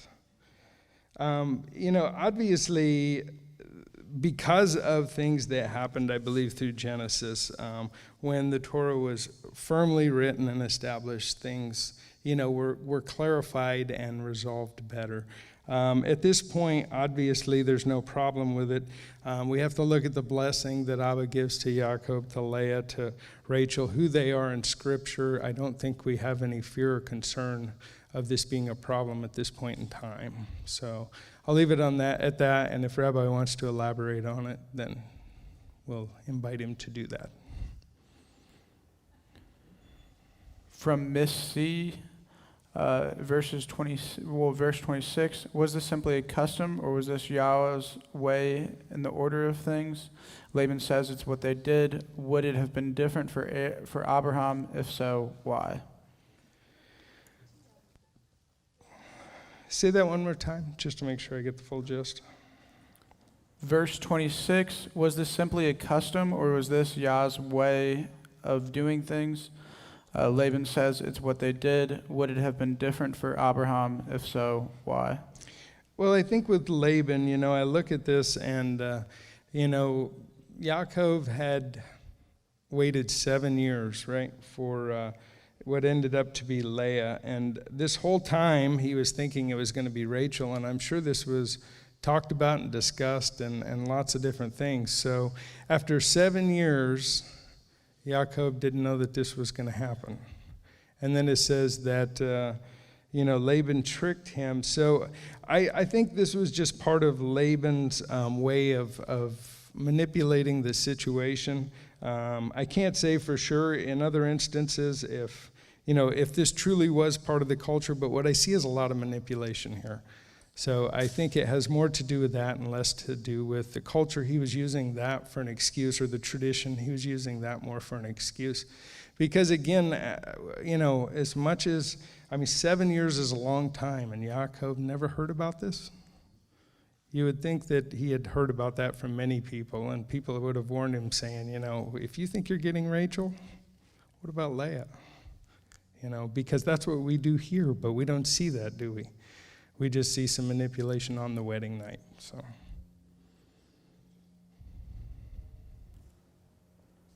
from Shelley Bell, verse 35, although Leah was unloved, Yahweh had a plan, and we see that Yehuda came from the unloved wife. Interesting. That's just like a comment. Okay. And then another comment for verse 26. He kept that secret for 7 years. We have a long way to go in holding captive every thought with tech nowadays, coupled with our unrestrained tongues. Mm-hmm. Yeah, 7 years is a long time. That's what we were sharing earlier, yes. From Jewelry Dahlberg, verse 18, is there anything special about the service period of 7 years? The number 7 appears frequently. Does this compare to the tithe in the 7th year and the blessings?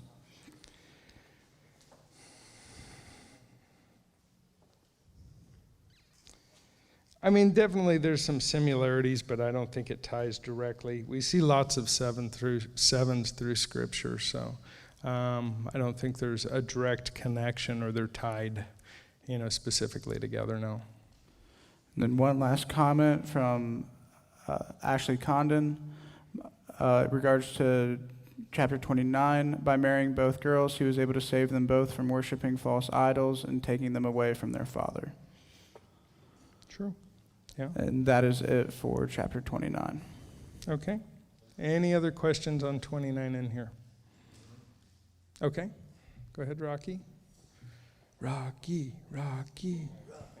I don't know if it's really 29 or not. I kind of all blend it all together. Take it easy on me, Rocky. Okay, I'm going to try. So, Jacob's on this ladder. He falls off, I believe.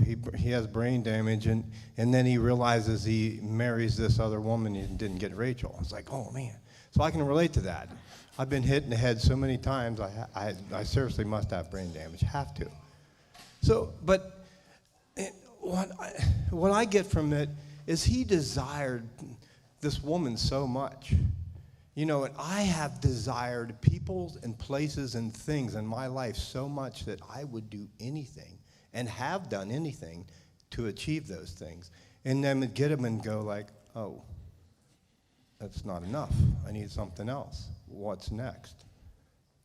7 years. Yeah. 7 years, that's a long time. 7 years. Working for this, come on, guys, let's stop and think about it. Are you willing to work? Honestly, I'm not trying to put you on the spot, but 7 years to work for your wife before you receive her.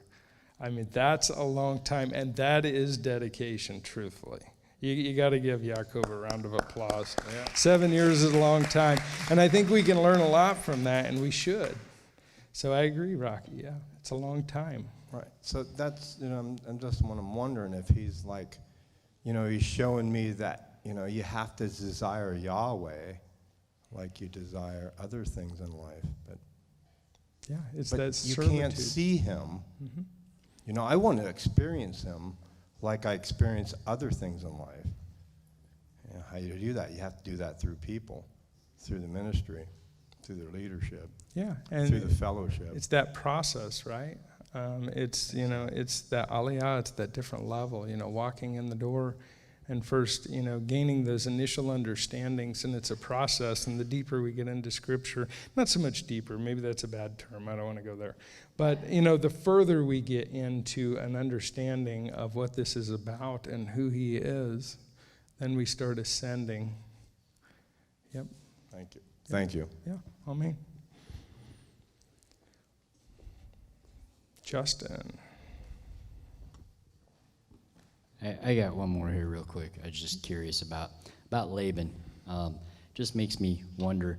So it says that he came, once he heard that Yaakov was there, it says that he came out running to greet him with a kiss. Well, obviously we see Laban's character throughout all this, before and after. And do you think it really has anything to do with him coming out to greet him as that he's family, or does it have anything to do with the fact that he remembers when his sister was given away and the riches that were given to his family and the gold and everything that was brought and all that stuff that he was given? And, well, obviously Yaakov didn't have anything. He came through the wilderness with nothing. He was not given anything when he left, if I'm reading correctly. Yeah. He was basically broke. Yeah, well, he worked for it, right? Yeah. He spent 7 years working for it. Yeah. And, when Eleazar showed up to get, Rebecca, it was a whole different story. Whole different story, and I'm sure Laban remembered. And Laban was probably very excited, yeah. In fact, the sages, I'll just share. Some of the sages you read, it says that he come out, it was like a kiss of death, that he was frisking him to find out how much was, there's all kinds of stories. I won't elaborate anymore on them, but, so yeah, definitely your thoughts are in check with thoughts of many others, is what was this really about? And truthfully, at this point, we're just speculating. I think the important part is here, though, is pulling the fact that, this kiss, because this kiss with Rachel, a lot of people want to run to something more than what it was, but we also see this kiss from Laban. So, I think that's probably the biggest thing that we can take out and put into place in our walk, in our faith, and our understanding, not trying to justify this kiss to Rachel, you know what I mean, for other things that we could be doing in our own lives. It wasn't appropriate. It wasn't like that. It wasn't a kiss of passion or anything else with this young girl that's just coming out to the well. It was a greeting. He was happy to see her, and it was part of his uncle's family, and so on and so forth. So, yep.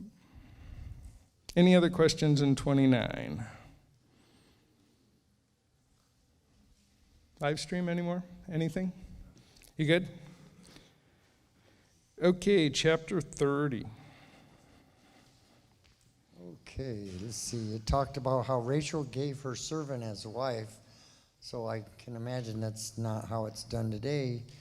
But I understand that a lot of people use this as a key way or a segue into that's the reason why somebody can have more than one wife today. Yeah, it's definitely used that way. Yep, you're right, enlighten Steve. us on that. Yeah, yeah, and we see that both times, and it specifically says as a wife, that they were married. This wasn't a concubine or whatever, or somebody that they just brought in to be involved in their marriage, but it was a wife, and they had their own rights as well, or their own situation, so yeah. Okay, and then in 16, this seems really wild, but Jacob was hired with love apples, so wasn't the girl that gave gave love apples, or she took love apples to be with her own husband. That sounds kind of really wacky, so I just didn't make sense. Love apples, what are they, right? Oh, don't even go there.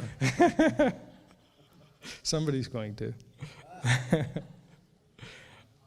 Yeah, definitely. Was there a question in that or just a statement? You're trying to bring it up, so we might as well just go there if you're going to. How is it that he was hired with the, I guess it's a fruit, but wasn't the girl he laid with for the love apples his wife, the first wife, or did I read it wrong? Yeah, the two wives were going back and forth, and the son had collected them, and what they were, we're not really sure. There's a lot of speculation there, and so on and so forth. But the point is what they were using them for, and the motive and intent behind what they were doing, more so than the apples. Right, just was crazy. It's like, what? Okay, anyway. Mhm. And then here in 30 it says that I wanted to discuss the agreement that Laban had. It seemed like he would always change. I didn't know if it was for his benefit or if it was for the way things were then. But I thought we could use this as an example to when we're dealing with each other or people that we make promises and we make statements that we should live up and keep those promises and keep those agreements rather than, well, I was too busy and I forgot or whatever it was, that we should try to honor what we promised to do. And that way we can flourish relationships rather than harm them. Because like you said, if we're and I don't do something I promised, and the next time you come and think, well, geez, he didn't follow through or he didn't do it that well, so it's going to nick away at my integrity, but I'm not going to know it because maybe it's not spoken about. So maybe if you could. Yeah, well, like Rabbi says, own it, fix it, right? I mean, so if we do make a mistake, we need to own it and fix it. And but first and foremost, the idea would be to keep our word. And if we tell somebody we're going to do something, definitely be there. Especially in our marriages and in our families, we need to keep that very tight, because I think we tend to, sometimes it's easier to keep your word with the stranger than it is. You can get away with it with the wife or the husband or the children, but because they're close, I mean, where are they going to go, right? I mean, they're really close. So we need to encourage that in all of our relationships, and keeping our word. I know Steve's big on that. He's already warned me that, hey, if you tell me, do it. Just do it, right? Which I agree with him. I mean, that's what we should do first and foremost. We need to be men and women of our word, And just as Abba, like Janet was sharing in the beginning, if Abba tells us he's going to do something, he's going to do it. And if we're to be in the likeness and image of Yahweh and Yeshua, then how can we do that any other way? So, amen. Tony. Starting at verse 26, in my mind, from 26 basically through the end of the portion, I've kind of labeled this just good business. It starts out in 26, says, "Give me my wives and my children, for whom I have served you, and let me go. For you yourself know my service, which I have done for you." And then in the following verse there's a rebuttal, and Jacob is convinced to stay. And then then we go through the rest of really the entire portion to see how badly that went. And I'm not it is what it is, but in our own lives today, once we're established, once we can say, hey, look, give me my wives and my children for whom who I now have or whatever. And Jacob, he has this desire at this point now. He's been working 7 years or so, maybe more at this point. And now he wants to put a separation between him and Laban. And it's obviously, good reason. And so in our own lives, at some point, I would say, at least we as men, when we wake up and realize, hey, I have a family that I'm responsible for, and we don't need to be mixing and mingling so much. Let me go. Let's make a separation here. And you see here, he was convinced by whatever, the employer dangled something in front of him, and he stayed, and wow. More problems. And it turned out just the way it turns out these days, because you can read through this and you can come up with the rest of this chapter. It kind of sounds like Jacob's duping over Laban, but then the next couple chapters you read, you see Jacob says, he has a legitimate complaint against Laban because Laban's been, changing his wages multiple times. And that's just a bunch of nonsense that doesn't need to be if you would, when you wake up and you realize, hey, maybe I should separate myself. If you do that, that's my thoughts. Yeah, amen. And likely, he would have probably been about in the 14th, 15th year because he'd already worked 7 years for basically Leah and then 7 years for Rachel. And then the last 6 years because he was there for a total of 20 years, we'll see later on. So probably in the 14th to 15th year when he's starting to work for the animals themselves. Thank you. Yeah. No, I really like what, I forgot his name, but I really like what he said. Even at the end, he said, "For now, when am I to provide for my own house too?" Which is in verse 30, at the end of verse 30, following what he just said, but it was really good. For 30, I was looking at the beginning, well, it's not just the verse 1, but it's in a few verses, 15 and a few verses. You can see that there is envy between the two of them. I mean, not only Leah was envious of Rachel because obviously Jacob was in love of Rachel, but also Rachel was envious of Leah because she was barren, and how that was played throughout. One, they take the servants or the slaves, and then they have, their babies through them, and they're like discarding each other out, and it's just really interesting, the dynamic. But I think envy is probably more common among women, I would say, and I don't know if that's what you would agree with. Envy today, you're saying, is more common. Yes, in general, among like men. would you say that women versus men? I don't know. What? Said he resented that. No. Oh. Or did you say you resembled it? No, I'm kidding. I don't know if I would be so bold as to say that, maybe. I think I see it on both sides. It just depends on the time, place, situation. But I think that can happen both ways. Definitely men, well, maybe not as much today, but should be out in the world and exposed to different things, which might cause maybe a little bit more envy, or maybe just a desire for something better, which you could call envy. But I don't know that I would say specifically that it's a matter of fact that in most situations that they're more envious.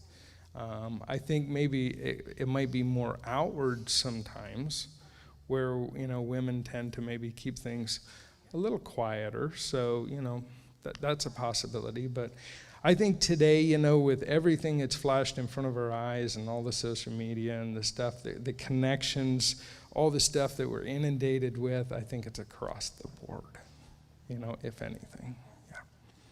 And I think that's important. It was just a comment, but it's something to watch, that we need to watch. Yeah, right? watching it over and just make sure that that's not in our hearts, and looking our inner motive, right? What we're doing things. Yeah, and we start this out, seeing Leah was upset at Rachel, and now we finish it seeing Rachel is upset at Leah. So, it just keeps going back and forth, so because she was very upset about the fact that she wasn't loved, she didn't feel loved, and so on and so forth. And now Rachel's upset because she's barren and she's not having children. So, it's an interesting dynamic as we see this play out. Yeah. And I think it's important for us, like in our congregation, I think that we have obviously a big family, and to, watch for those things, right? Because that can bring division. I mean, there was so much here that it didn't go well at all. And Rabbi always says, look at how you can apply this to our lives. And I was thinking, we should encourage each other, right? Build each other up, be happy when people are doing well, but truly happy, right? Yeah. And instead of harboring things like And this. encourage them. And in that, we should look at that as a witness and then as an example of what they should be doing in their lives, whatever. But, you encourage, learn from, and then repeat that process, and we'll all see a better place, truthfully. Very nice. And also, 36, so she says, I think it was Leah, I don't remember which one was it, but I think, it was Rachel, not Leah. I said, Elohim has rightly ruled my case and has also heard my voice and given me a son. But she made the decision to take Bilhah to conceive a son for her, right? So was it truly that Elohim was listening to her prayer? Or was it more like she decided to do it on her own because she was barren and she was really wanting to have, it's 30 and then verse 6. Oh, verse 6. I thought she Yes. said 36. I'm like, where is she? Sorry, 30 Okay. verse 6, yeah. And Rachel said, Elohim has rightly ruled my case and has also heard my voice and given me a son. So she called his name Dan. And what was your question exactly? So before she said, see, my female servant Bill has going to her, so she basically wanted to have a son because she was barren through the servant. Mm-hmm. But then Bill had conceived and bore a son, and then Rachel said, Elohim has rightly ruled my case. So my question was it that he was actually rightly ruling her case, or she was attributing something to him because she decided to do it on her own and it worked out, but it wasn't really coming from him? I don't know. Because in other parts it says that Yahweh opened their womb. You know what I mean? Like it was directly coming from him. Right, and he causes or allows, right? So whether he caused or allowed, but Rachel interpreted that as because of the place and the position that she was in, as that it was. Now, was it, very possible, but, we don't know anything beyond this little, section right here, whether or not it was actually that, obviously there was a blessing there, because that was her intent and the reason for what she was doing, and it worked. But beyond that, I don't know how much emphasis, we can really put on that. But in our lives, would you say that it's important to use discernment to know, I mean, not just attribute something, like Rabbi says sometimes, right? A lot of times you attribute it to him. He may be causing it or allowing it, at least allowing it, right? Mm-hmm. But sometimes we need to shouldn't maybe say, okay, this is coming from him. And sometimes we're not really sure if it's really coming from him. You know what I mean? Yeah, we tend to do that if it's something, if we perceive something as good, then we always want it to be from him. Sometimes it's desires of our own. And look, as we walk things out, that's why Rabbi says a lot when he's counseling, that you have to make a decision. What do you want to do? How do you want this? You have to make the decision. And in that, I believe you have to weigh your reason and look at the way that you're going to get the results. And you have to take that before Scripture and really dig deep into that and then make that decision and walk it out, because he's already given us the instruction. It's there before us. We don't need to sit here and dwell on it and go over and over and over, or everything that happens just automatically think that's what Yahweh wanted for me. Sometimes we caused that, but we have to weigh our motive and intent, look into it, compare it to the Word, give it to Him, and just walk that out. Very good, very nice. Thank you. Yep. And I just have one more. At the end, 33.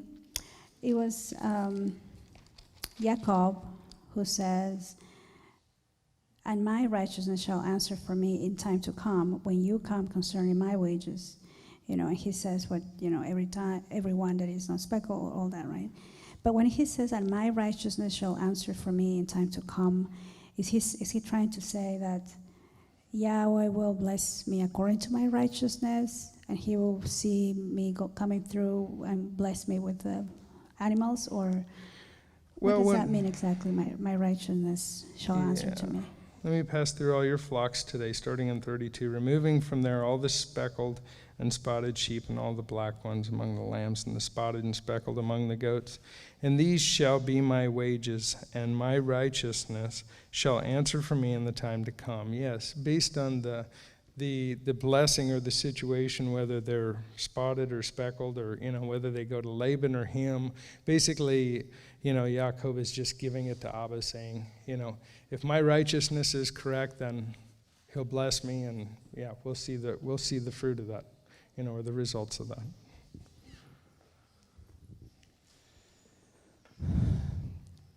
Well, I have a question here, kind of in 31, and it takes me back to chapter 23 and Abraham purchasing the land for silver, and he refused to accept it for free.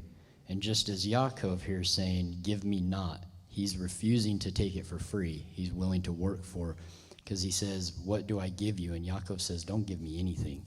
He says, I'll work for it. I have the means to work for this. And I don't know, Abraham did the same thing with the land. They wanted to give it to him for free, and he purchased it for silver. And I don't know if Itzhak did the same thing. I can't recall. I'd have to look through. But it shows us that if we're capable, we should be doing for ourselves. And that's what I see in the application here, is just don't take a handout. If we're capable, we should be able to do for ourselves and take care of ourselves, take care of our families.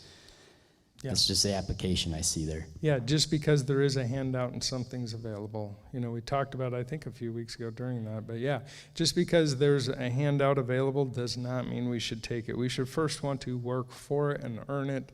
And then, and only then, if we can't do that, if we're not physically capable, then that's what that handout's for, or that help. Yep, any other questions on 30? Nope.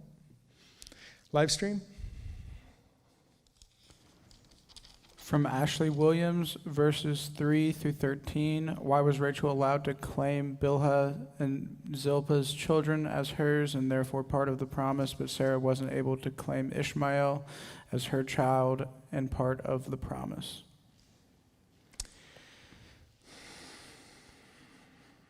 Well, again, these servants were given to these ladies. They were from Laban's house. There's a lot of difference between those two situations. So I don't even think we can, in all fairness, compare, Sarah and so on and so forth to Rachel and Leah. So they're just two totally different situations. These servants were given by Laban to these young ladies that had just gotten married. So. And so that's the reason why they can claim them. And that was not the case with Sarah and Abraham and Ishmael and so on and so forth. So does that make sense to everybody? Yeah? Okay. Next. From Taylor Olivia, in verses 15 through 17, Leah spoke to Yaakov about sleeping with him, but in verse 17 it says, Elohim listened to Leah. Why does it say Elohim listened when she asked Yaakov about it? 15 to 17. Okay, let me run through this a minute.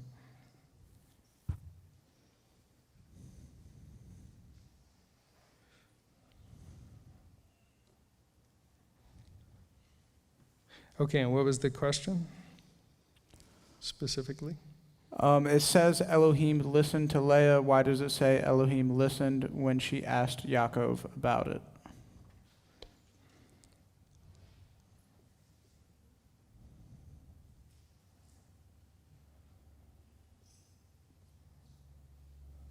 Well, number one, Elohim listens to all of our conversations. He's with us. He knows the things that we speak and the desires of our hearts. So I guess I really don't see anything specific here that jumps out other than, as we're talking, as we're going through life, and as we have wants and needs and desires, we take them before the Father, but even our thoughts, are captive before Him, so He can bless those and answer those things for us. And then in verse 6, why does Rachel speak of Elohim being with her in verse 6 if her servant conceived a child? And does this verse connect with what happened in Genesis? Well, you already touched on the last part, so just the first one.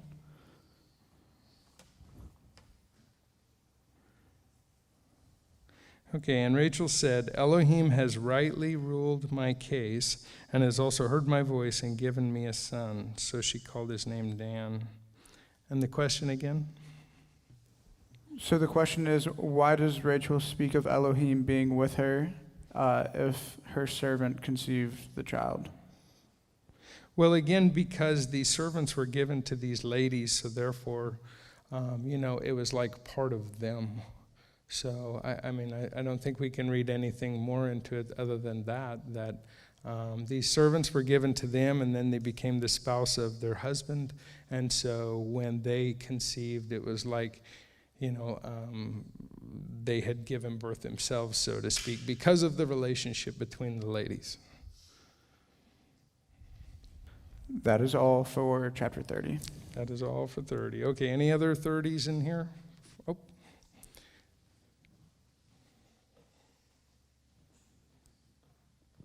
Mr. Cape Cod. I'm just wondering about,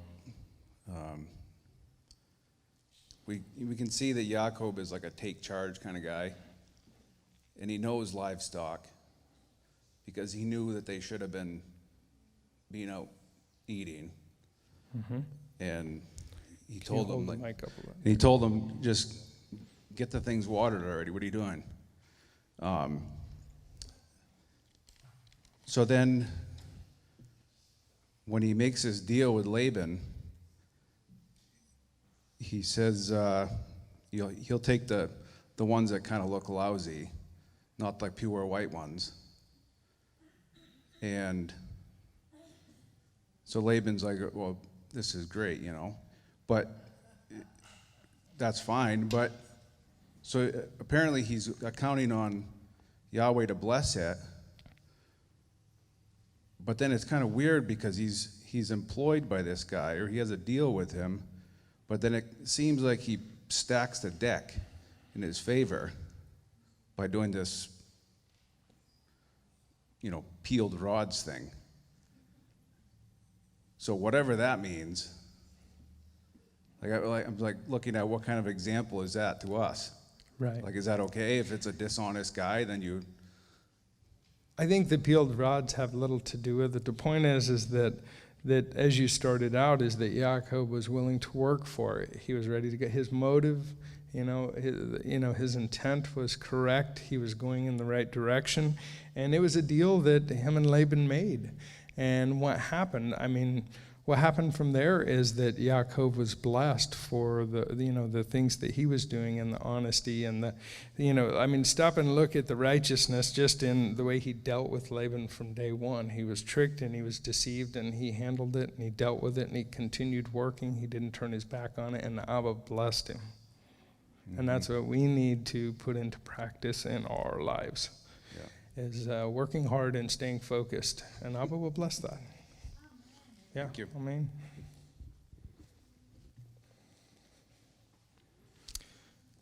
Okay, any other questions? 30? Nope. Okay, let's go to 31. Chapter 31.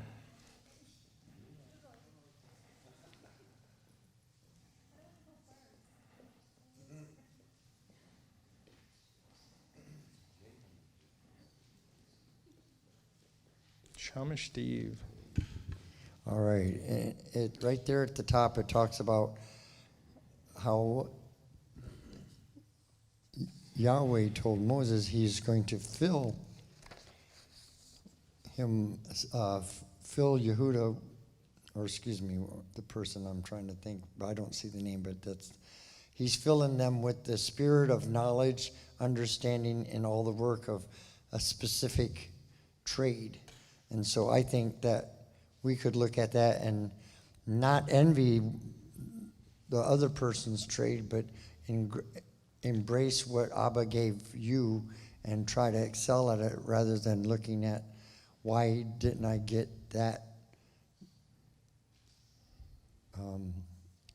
talent. Yeah, that raise, that promotion, that No, talent. well, Oh, the you're talent. talking about talent not specifically. a rate, not why did why so didn't something I get, that comes yeah, from how come within. I can't, Yeah. why Can't I ain't do a tile teacher, showers like you do? Why ain't I? Yeah. Yeah. So something like that. Yeah. And so your specific question? Just to making the statement. Okay, I just wanted to make sure that I didn't miss anything. I was thinking about your beautiful showers. Nothing. Oh, look at that. I got him speechless. All right. Success. Let's clap for that. Well, never mind. Yeah. He'll tell me later. Okay. Sorry, Steve, but no, I just wanted to make sure I didn't miss any question there. But you're correct. Why do we, look at other people's talents and we get jealous or envious or upset? Look at Rachel and the way she felt about Leah when she started having children and she was upset. And, even Yaakov come down on her and, so on and so forth. I mean, so we need to stop looking at everybody else saying, I want what he's got. And just start being happy with what we've got and start working on us. And this is what Rabbi keeps pounding into us every Shabbat, every time he speaks to us, is working on us. So, yeah, that's what we need to do. So, amen. Thank you, Steve. Shira. Shalom again. Shalom. I just had a quick thought about a previous chapter. In all the movies, that if you see more than one movie about this whole thing about the swapped wives, and they're always like really heavily veiled, and they stay under this veil. I don't know, I kind of thought about the harlot that deceived Judah, and she was, and there's supposed to be this sense of mystery and intrigue because of the veil, and that apparently was something in that culture. So, and the bride, I mean, if you've watched even Orthodox Jewish weddings, the couple really doesn't interact much at all. The guys are over there dancing with the guys, and the women are over there dancing with the women, and so he could have gone, the whole day and gotten a little drunk, and then he's got this perfectly veiled person, and he's all happy with wine, and he's finally alone with her, and who's going to bother with the veil?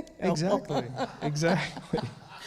So, anyway, I just thought I'd throw And there that was out. really no light in the room, so, what could he see? Yeah, anyways? exactly. And he had never experienced, her, and I go there cautiously, but in that culture and in that time, that was just not something that you did. Now, I'm not saying that it was never done, but I'm saying respectfully, look at the way Yaakov was raised, his education, who he was, what he was even working out here with Laban, and how he worked and he worked and he worked. He was not looking for a handout, so I believe, he probably, did it correctly, that he was not, he was not exposed physically to those ladies before, the time come and it was appropriate.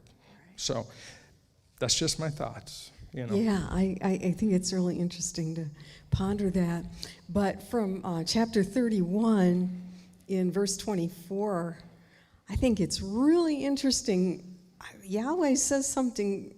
He comes to Laban in a dream, and he says something that I don't recall him saying to anyone else in the accounts of Scripture. Guard yourself, speak, not just don't speak evil, don't speak even good. Good or evil. And that to me is a real sign of what a self-deceived person Laban was. He was just so full of hypocrisy that Yahweh couldn't trust him, he couldn't just say, treat him well, go easy on him, this is my plan. It's like, don't you even open your mouth. Don't make any promises. Don't make everything you say, everything you're living is a lie. Yes. And that was such a veiled but deep accusation. I think it went right over Laban's head. Yeah. Really. But, when you read the account, you say, Father, wow, Yeah, he, look, he changed his wages 10 times. How did he convince him of all that? He was a smooth talker. He was quick. Don't speak good to him or evil.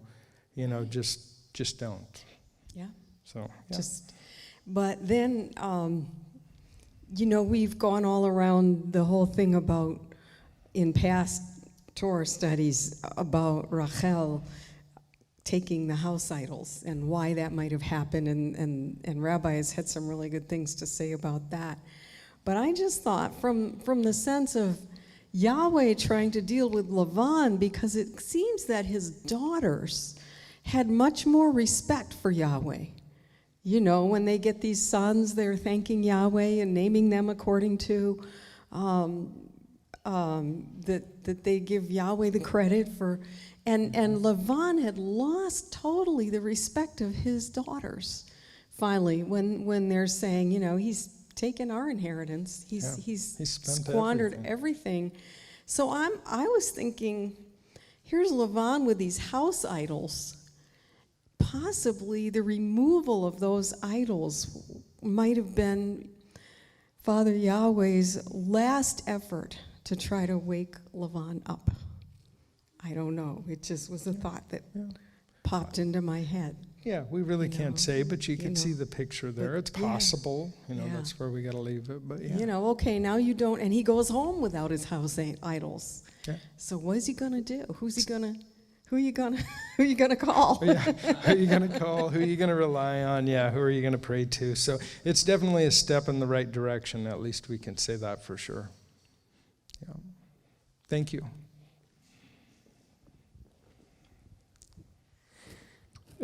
You were discussing the just dramatic difference, like in the courting and marriage process, of those times. And I was looking also at some other differences. Verse 16, I think the wives are talking, for all the wealth which Elohim has taken from our father is ours and our children's. And the chapter starts out with Jacob overhearing, heard the words of Laban's son saying, Jochab has taken away all that was our father's. And of course, why is his son's care? But I had this thought when we were, for the first portion of the previous chapter, but look at the stark difference between the attitude then of what a child was. A child was your inheritance. It was your future. It was your everything. What are they for us today? Yeah. The best a tax write-off. I've heard that.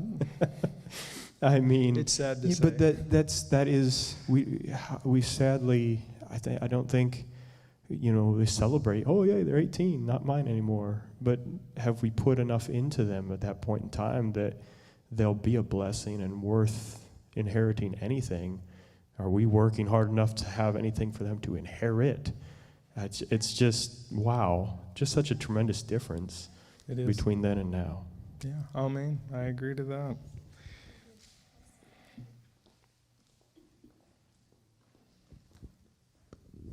Yes, thank you. I think there was, I don't know if there is a proverb or I've heard it somewhere, but I think maybe it was in the Financial Peace University that my husband and I attended many years ago when we were still in the Christian church. But I think we were taught that the wise man was supposed to leave an inheritance to their grandchildren, not even just their children, but the grandchildren. Yeah, yeah. In fact, I've heard great-grandchildren. Yes. If you talk about, yeah. Very important. Yes. So when I was reading chapter 30 or 31, there's a couple of things that Yaakov says that reminded me of Joseph, and it's interesting how Joseph is using kind of the words of his father, but there is one in verse 7, right, that he says that you intended this, right? You tried to, like, yet your father has deceived me and changed my wages 10 times, but Elohim did not allow him to do evil to me. You know, it's like almost like what Joseph says to his brother, you intended this for evil, but I was still blessed in the land of Mizraim, where I was a slave to start, and he became so great, you know, in that land. But that's so clear there that the Elohim was with him.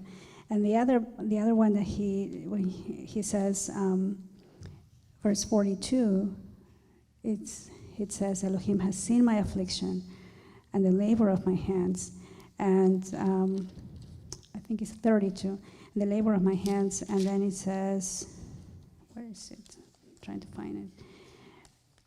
And I think it says, it says 42, unless the Elohim of my father, the Elohim of Abraham, and the fear of Yitzchak had been with me, you would now have sent me away empty-handed. But then he says, Elohim has seen my affliction and the labor of my hands and rendered judgment last night. You know, Yes. Same thing, you know, it's like Elohim was with him. But I love when he says the fear of Yitzchak. And even at the end, I think it's in verse, where is it?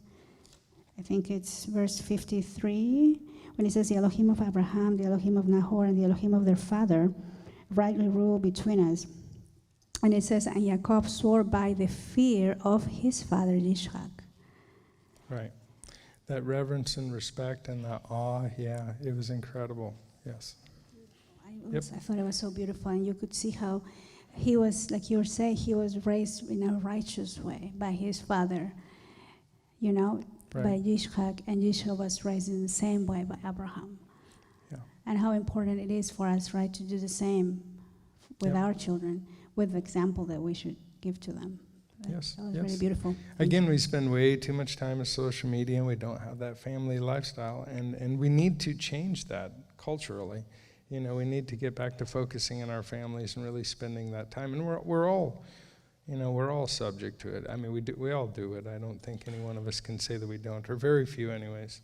But as Tony was sharing, and and just all the way through this chapter right here, we just see the importance of that relationship with our children and raising them up, and so on and so forth. And we really missed the boat many times, you know, today. And we're losing our children. You know, they're just kind of disappearing into their own world, and they're going into that electronic world that, you know, and then we can't even reach them. You know, we can't even. It's hard to build that relationship with them again once they're, you know, engrossed in that. It's like you're talking to a brick wall, you know, there's no response.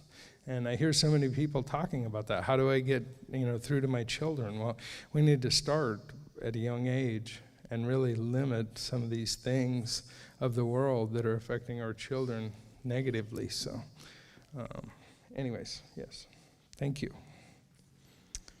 Any other questions on 31 in the room? Okay, Grayson, 31. So it's more of like an overall question from Ashley Condon. So Yaakov married his cousins, and the children he had are blood siblings at the same time as being cousins. The family tree is complicated. Why does everyone marry in the family? It's just the way it was at this place in time, and obviously Abba was okay with it. So I'm not even going to try to explain it away or anything else or justify it. You know, at this point, I don't think we need to. It is what it is. It's here, and it's okay with Abba, and that's pretty much just the way we got to accept it. For verse 55, what does it mean that Laban blessed his sons and daughters? In verse 55.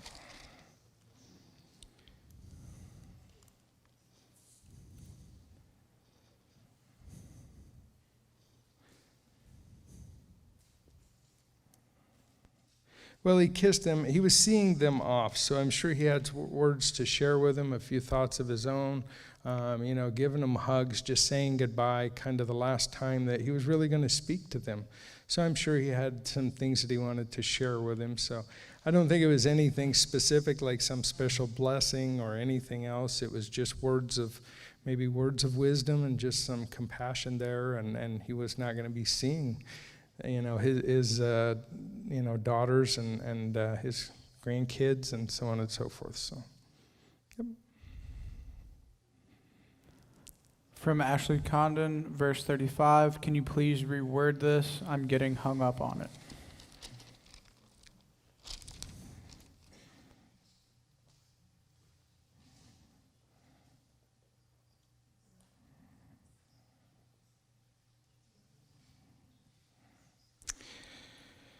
So, and she said to her father, let it not displease my master that I am unable to rise before you, for the way of women is with me. And he searched, but did not find the household idols. So I guess the way of women would be that nidah, that period of, that week out of the month when feminine things were going on. So I assume that's what you're talking about. We'll just leave it at that. What's that? Okay. From Evangeline Agalasso, verse 45, so Yaakov took a stone and set up a standing column. Does this refer to an altar? What is its significance? I think it's just a memorial stone. I don't think it's anything specific other than he was just marking that location, and there was a pile of stones, right? And it was just a memorial and a place, a boundary, so on and so forth, a marker.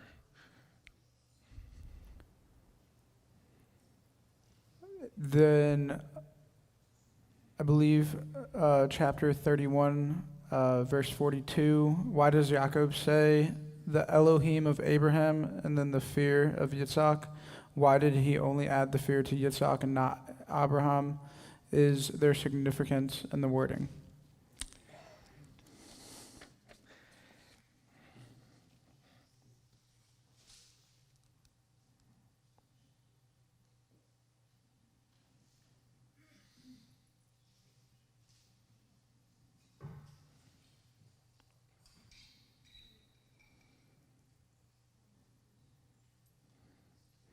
I think it's just, basically he's establishing the things that the fathers went through, and unless the Elohim of my father, the Elohim of Abraham, and the fear of Yitzhak had been with me, you would now have sent me away empty-handed. So the fear, well, at this point, his father, he probably knew of his father. I don't know if there was any relationship there or anything else, but the fear of, because of the relationships that they had in the past. So, I mean, I really don't know anything more than that about why there would be a fear of Yitzhak.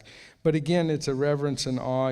There was an acknowledgement, or, they were family. They knew of each other, I'm sure, and there was some communication, but very limited. So, yeah, I'll leave it at that. I guess the fear part, if Rabbi wants to add something to that, maybe he's aware of something I'm not, so. That's all for 31, and then I have one for 32. Okay, why don't you go ahead with 32? I'll start with you. Are the messengers of Elohim in verse 1, are they angels or maybe prophets?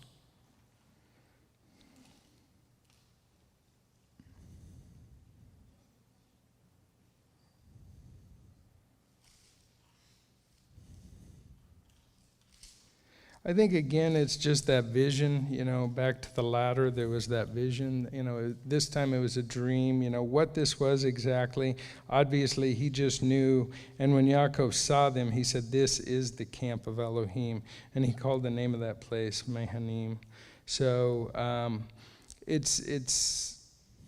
really don't know other than that of anything specific that was, so. That's all for. Okay. Yep. Anybody else have anything for 31 or even the beginning of 32? We got about 6 more minutes and then we'll wrap it up anyways, but okay. Oop. Paul, could you grab thank you. No, I was reading here, and I was just kind of curious if you could explain this to me. So, 31:36 says, Yaakov was wroth and contended with Laban. Yaakov answered and said to Laban, "What is my transgression? What is my sin that you have hotly pursued me?" So obviously that takes me to, what is sin? Sin is transgression of the law, the Torah.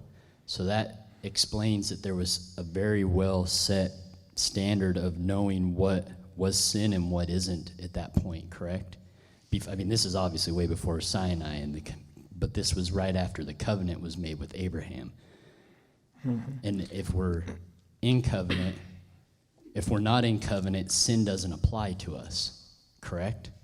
If we're not in covenant, sin doesn't apply according to Torah, yes. In our relationship, mine and yours, there's certain do's and don'ts. And if we break those, we're still, in a sense, we're still affecting that relationship, right? No different than when we break Torah, something that Abba has laid out for us, then we destroy that as well. So I think what he's really referring to here is this mutual agreement between you and I, has issues. So he's asking him in a sense of what has he done to break their covenant, their agreement between the two of them? Why are you chasing me? Why are you coming after me? That's what have I done in our relationship to deserve this? So.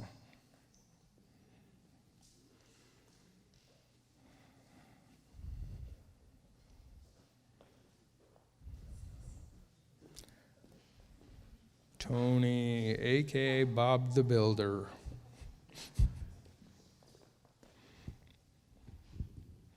And the pallet guy. Just one more little cultural thing, but you see them setting up the pillar and making agreements or covenants, and then they're eating as a means of sealing the deal, really. Yes. And I just... I like to, poke fun at modern times because we wouldn't think twice about stuff like that. But even in the Brit, we see the importance told to us about who you eat with and stuff like that. Right. Today we have to have 10 attorneys and all that kind of stuff when we seal the deal, and no meals, and everybody goes their separate ways. Sometimes we do it through FedEx or UPS, and we don't even ever meet, But here they sat down. They built a column of stones. They had a meal, to seal the deal. And food was always associated with a covenant, contract, or relationship. And I would say that hasn't changed. It's just we're unaware of it now. Yeah, we are. We are simultaneously. It's still who you eat with has a lot to do with the covenants that you're making, whether you're even aware of it or not. We're just all walking around unaware of it. Yeah, we sit at the table, and the table is a picture of the altar, right? And we don't have a physical altar in front of us today, but when we sit down at that table, we should take account of the people that we're sitting there with, and so on and so forth. So, there's a lot of importance there. Thank you. Any other questions in 31 or 32? Okay. Well, I think that's going to do it. Thank you, guys. Great questions, great statements. Okay, so can I get somebody to close us in prayer? Let's do Rocky. Let's hear from Rocky.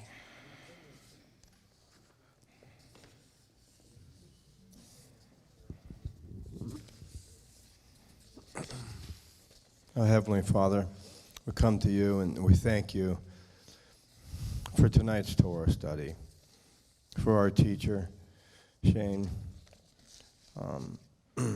for the fellowship that we share.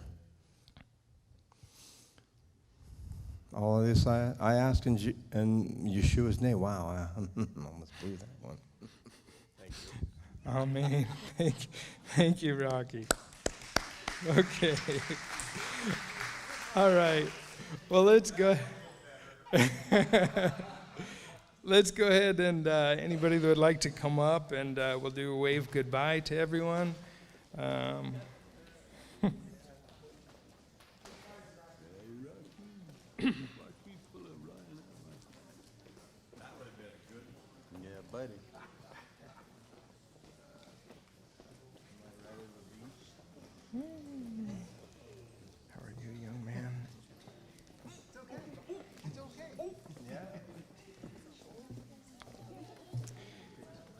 Okay, so when everybody gets set, we're going to count to 3, and I'll say 3, and then we'll do Alayla Tov, Shavua Tov, and we love you. So 1, 2, 3.